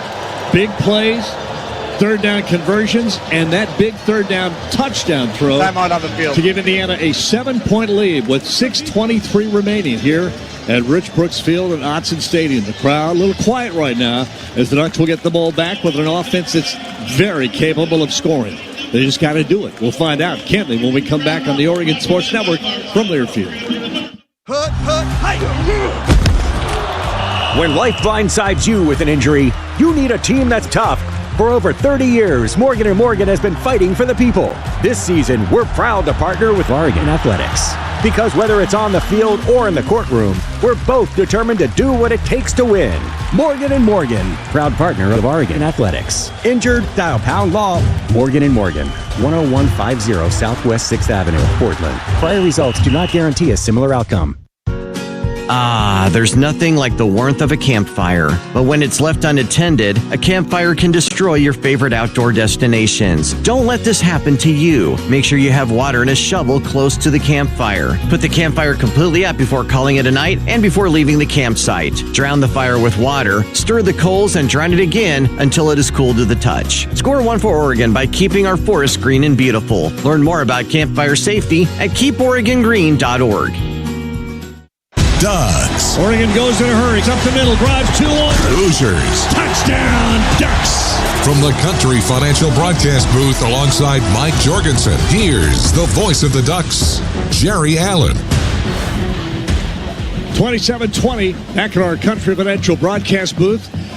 6:23 remaining. All kinds of time, but down 7 now as Indiana takes the lead on a third down and goal from the 8-yard line touchdown. Jorgen, the drive was an efficient one. Yeah, I tell you what, you look at it in a good position to be in as a defense, third and goal from the 8. You think, okay, we can maybe just force them into a field goal, but instead on the Toyota drive summary for Indiana, who had given up a pick 6 to Oregon. Oregon tied it at 20, and they came right back and went to work. 12 plays, 75 yards, 6:19. And again, the 8-yard touchdown pass from Mendoza to Surratt and the extra point, that was 62 yards passing and only 18 rushing on that drive, so it was mostly through the air. They went right back to work in throwing the ball. And Indiana right now leads Oregon, 6:23 remaining in the game by a touchdown, 27-20. Scoreboard update brought to you, or the scoreboard, the drive summary. I wanted to go to scores. The drive summary brought to you by Toyota. Let's go places. But man, I'll tell you, it's almost do or die time. The way that Indiana is playing offensively, you don't want to give it back to them because they can do time-consuming drives. And yet Oregon's got to score a touchdown here. Duck football brought to you by Fran's Bakery. Fran's, a fourth-generation family-owned bakery, proudly serving and baking for our community since 1906. And a kickoff and a very light, drizzly shower goes into the end zone and out. And we'll come out to the 25-yard line. Dusty Hare, Toyota sideline Mike. Ducks have every tool in the toolbox to be able to go down and score, even against a good defense like Indiana. Can they keep the composure right here? No doubt about it. I mean, that's going to be the big question. We saw the composure was kept on the road against Penn State late in the game, in a tight game, and they made the plays that they needed to. Right now, it'll be interesting to see if the Ducks decide to move the pocket a little bit and get Dante Moore thrown on the run. You got to protect. DeCorian Moore goes way out to the right-hand side. Now joined out there on the snap and a little roll right stop and turn it back up, and now going down. Sack back at the 21-yard line. We've got a flag down over at the 27. Might have been able to shift on Oregon. I think Oregon wanted to move that pocket, just like Dusty said. And Dante began to scramble to his right, but then slipped. Illegal shift. Offense. The penalty is declined. Second down. But then slipped and got tackled for a loss. Another tackle for loss for Indiana. I tell you, I talked about it before the game. Right now, 6 sacks for Indiana, 8 tackles for loss. Second down and 14 back at the 21-yard line. Whittington, no, not the running. Yes, it is Whittington. Here's a quick throw ball batted into the air. And it is picked. Intercepted. Indiana with the ball. Ball was batted up into the air at the line of scrimmage. And then it was up for grabs. There were 3 Indiana Hoosiers close to it. 1 duck possible, but it was going to be Indiana's ball if they just didn't drop it. It hung in the air forever, and it's exactly what you want to do at the defense, as a defense at the line of scrimmage. Get your hands up, and then hope that ball goes straight up in the air where it's a battle and a jump ball to get it. This time it just goes straight up in the air, and Indiana gets it. The turnover we've been looking for in this game right there goes Indiana's way. Oregon has 1 takeaway, too. But, man, you can't allow any points here. Can't allow anything. Key play there was the block of that pass by Stephen Daly. Big defensive lineman got up and slapped it up into the air. Here's Mendoza on first down and whistles. False start, Indiana. So 1st and 15. 6:03 remaining. Offense number 37. 5-yard penalty. Still first down. One of the things Indiana's done a pretty good job of today, Jerry, is even with all these false starts that have been created by the crowd and Oregon's defense, they seem to have overcome them in a lot of situations. Not every single time, but they haven't let that negative type of play get to them on drives. 1st and 15 now at the Oregon 37-yard line. The snap. Hand the ball off. Hemby, no, he kept it. Going to go right and goes out of bounds at about the 29-yard line. Mendoza, nice play fake. I thought he handled that ball off, and most of the Ducks did too. They went with the running back. And a really good decision by Mendoza, because you know the defense for Oregon is going to sell out to stop the run. And when you think of run, you think of the running backs running it, not the quarterback. So Mendoza pulls it back out, makes some good yards off that loss to bring up a 2nd and 7 instead of being 2nd and long or 3rd and long. Yeah, he got 8 yards on that. It is 2nd down and 7 at the Duck 29-yard line. 2nd and 7. Mendoza with a snap.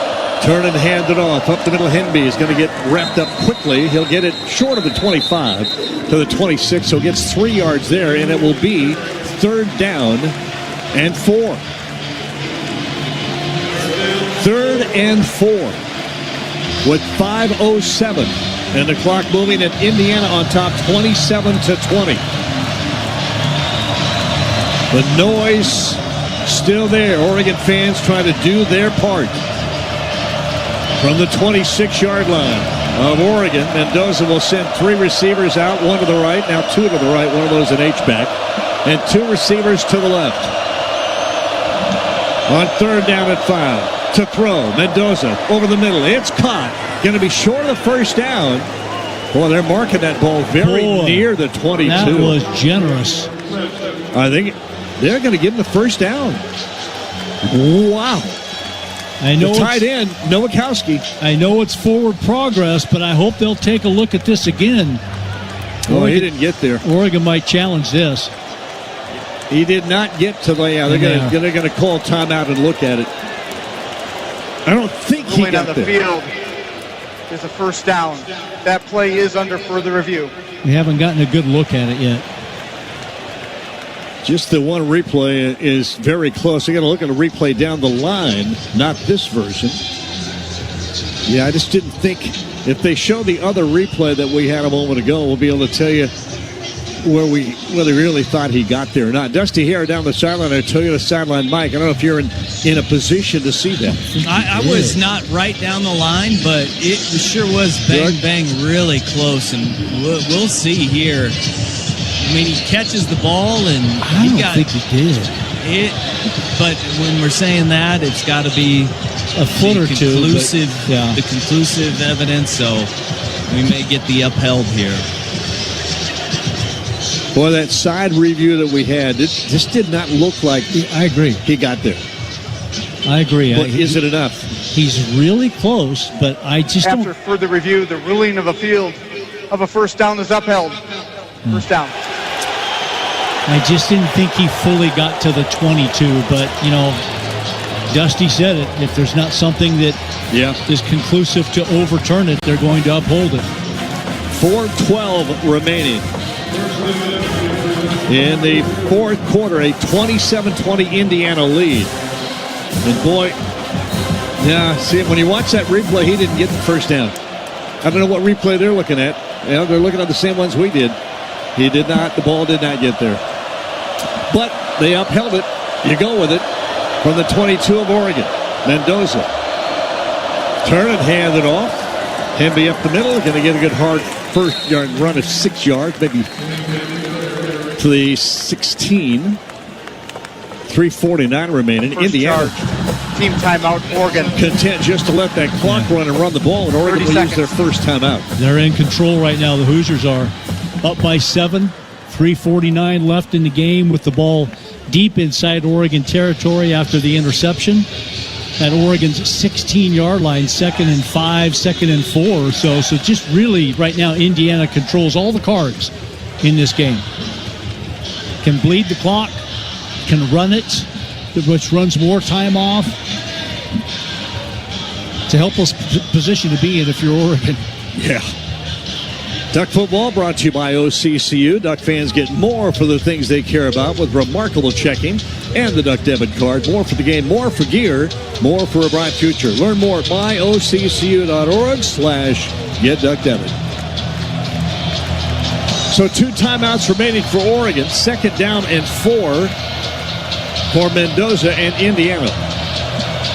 And Indiana has really controlled the second half of this football game.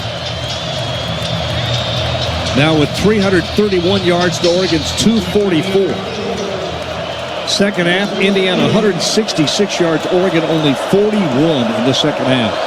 Here's Mendoza. He's going to hand it off again, and that's going to be a first down run inside to the 11-yard line. It'll be first down, Indiana. 3:40 remaining. Well, the Hoosiers are spelling it right now. They certainly have taken control of this game in the second half, and even though Oregon's made some plays to hang in there, Indiana right now with the ball deep in Oregon territory. Again, 3:20 and counting, up by 7. Easily in field goal range, obviously, for a 3, but they're trying to get 7 here. Ducks with 2 timeouts remaining. First down and 10 from the 11. Just going to hand it off up the middle, and Hemby's going to get wrapped up, and we'll get it just back to the line of scrimmage. And it will be 2nd down, and Oregon will use their 2nd timeout with 3 minutes. Team timeout, Oregon.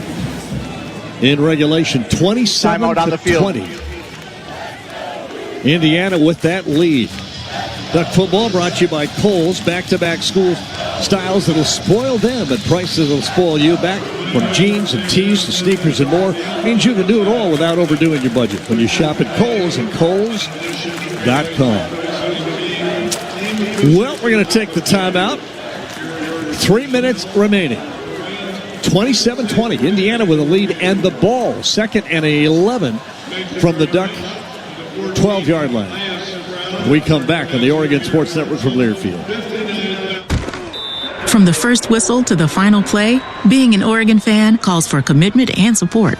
Nature Made vitamins are your winning play. From the #1 pharmacist-recommended vitamin and supplement brand, Nature Made is made to care for fans on game day and every day, so you can go all in on big wins, tough losses, and still show up for your team every time. Nature Made, the official vitamin and supplement of Oregon football, based on a survey of pharmacists who recommend branded vitamins and supplements.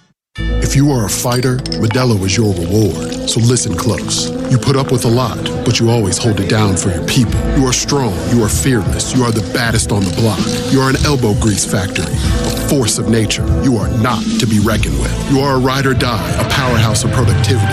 You are a fighter, and Modelo is your reward. You've earned every last drop of this rich golden lager, so raise it up high.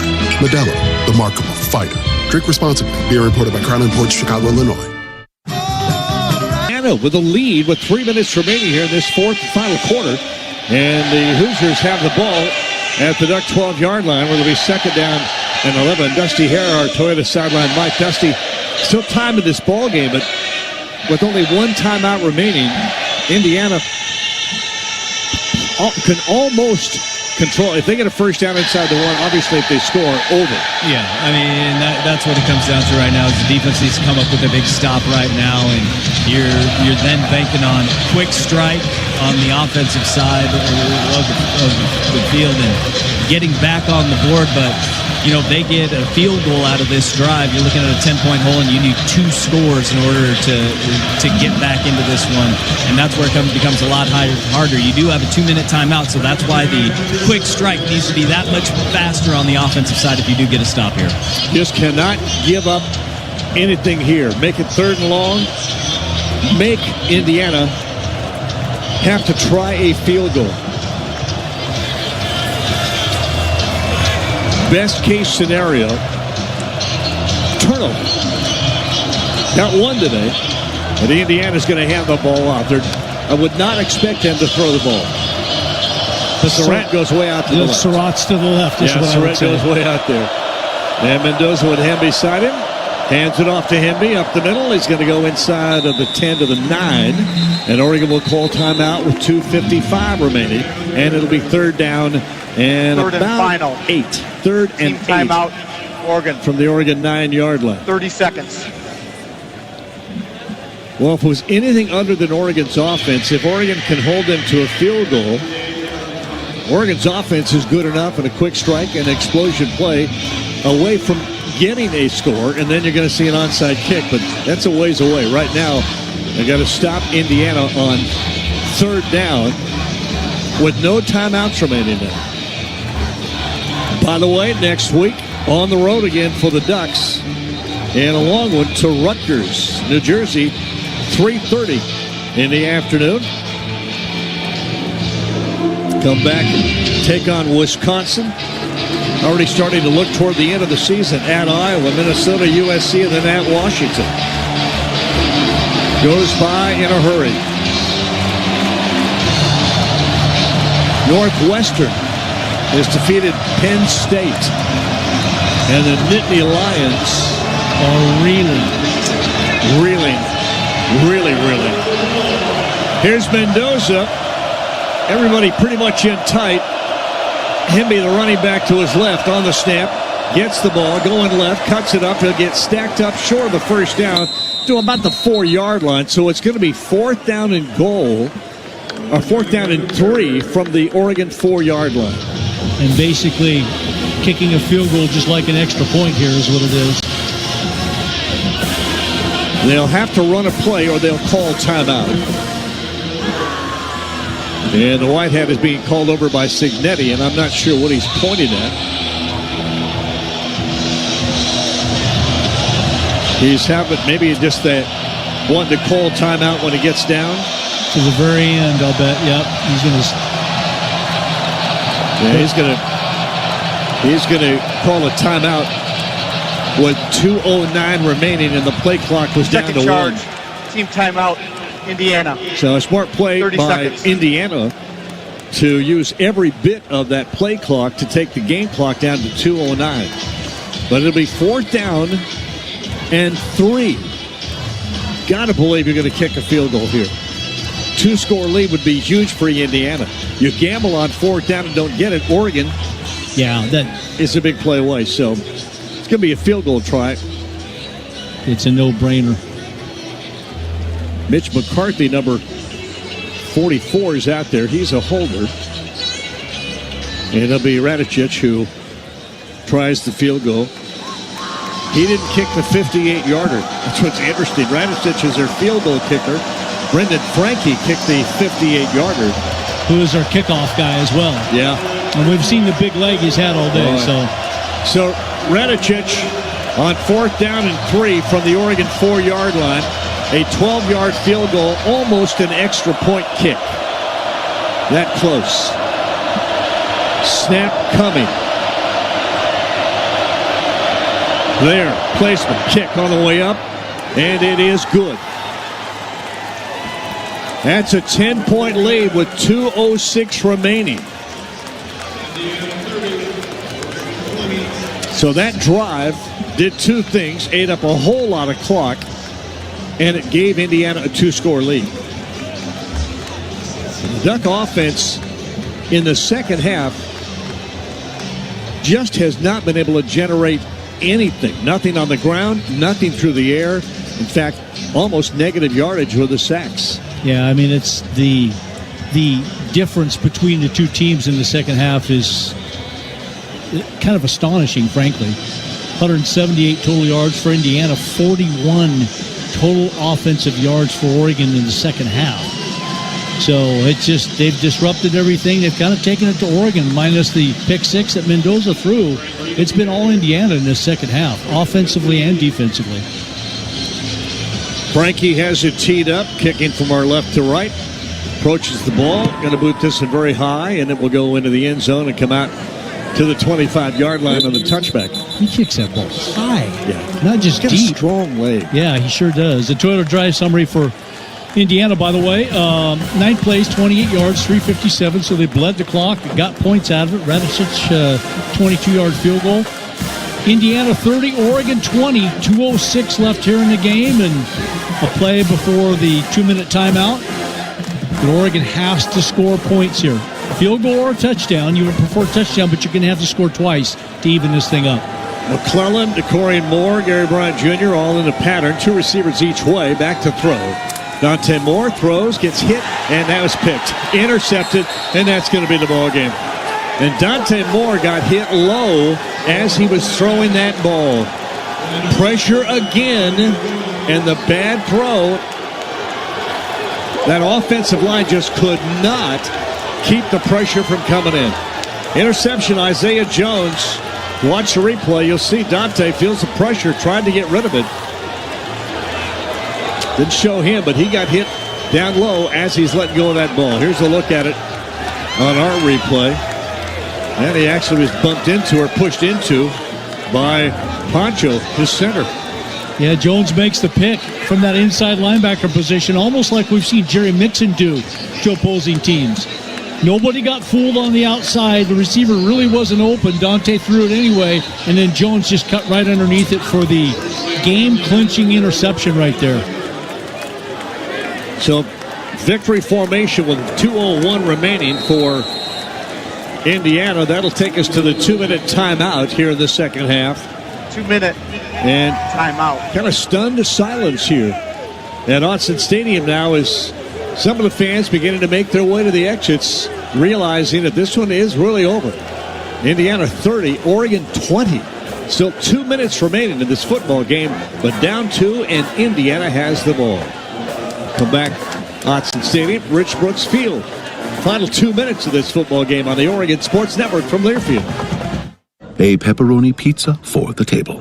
May I suggest trying it with our Pepsi Zero Sugar? It has just the right amount of sweetness to complement all that cheesy, saucy goodness. Simply divine. Pepsi Zero Sugar? You've really outdone yourself this time. Pizza deserves Pepsi. Pepsi is proudly distributed by locally owned Bigfoot Beverages. Go Ducks, drink Pepsi.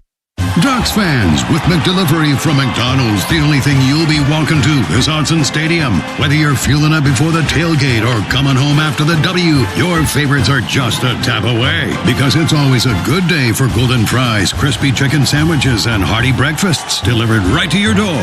That's McDelivery from McDonald's, the official breakfast of Oregon Athletics. At participating McDonald's, most opt into rewards. Delivery prices may be higher than at restaurants. Delivery other fees may apply. Ba-da-ba-ba-ba.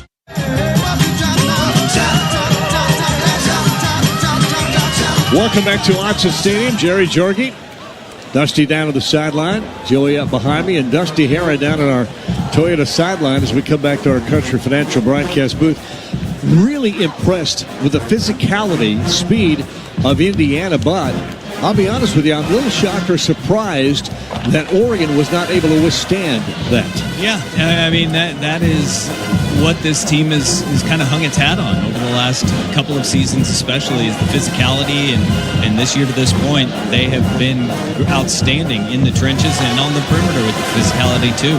And Indiana has brought the fight to Autzen Stadium, and they've played an exceptional game. I mean, there was a lot made about the size disparity between the two programs, and Indiana has come in and they have played with speed and physicality. And to come here and do it, too. I mean, you could tell their preparation for this game was very good. They knew or seemed to know what Oregon was going to do in many situations. To go on the road in this place with Oregon playing like they have been so far this season, Both teams had a week off, but to come in here and really physically dominate Oregon, especially in the second half, I mean, it's not even close. Impressive. They're that in victory formation for Indiana as they take the knee and let the clock run. 1:52. It'll bring up third down. And well, we talked about it during the week, and you can use all the different kind of twists and turns as to how you want to tell the story. But Indiana's, they showed up on stage.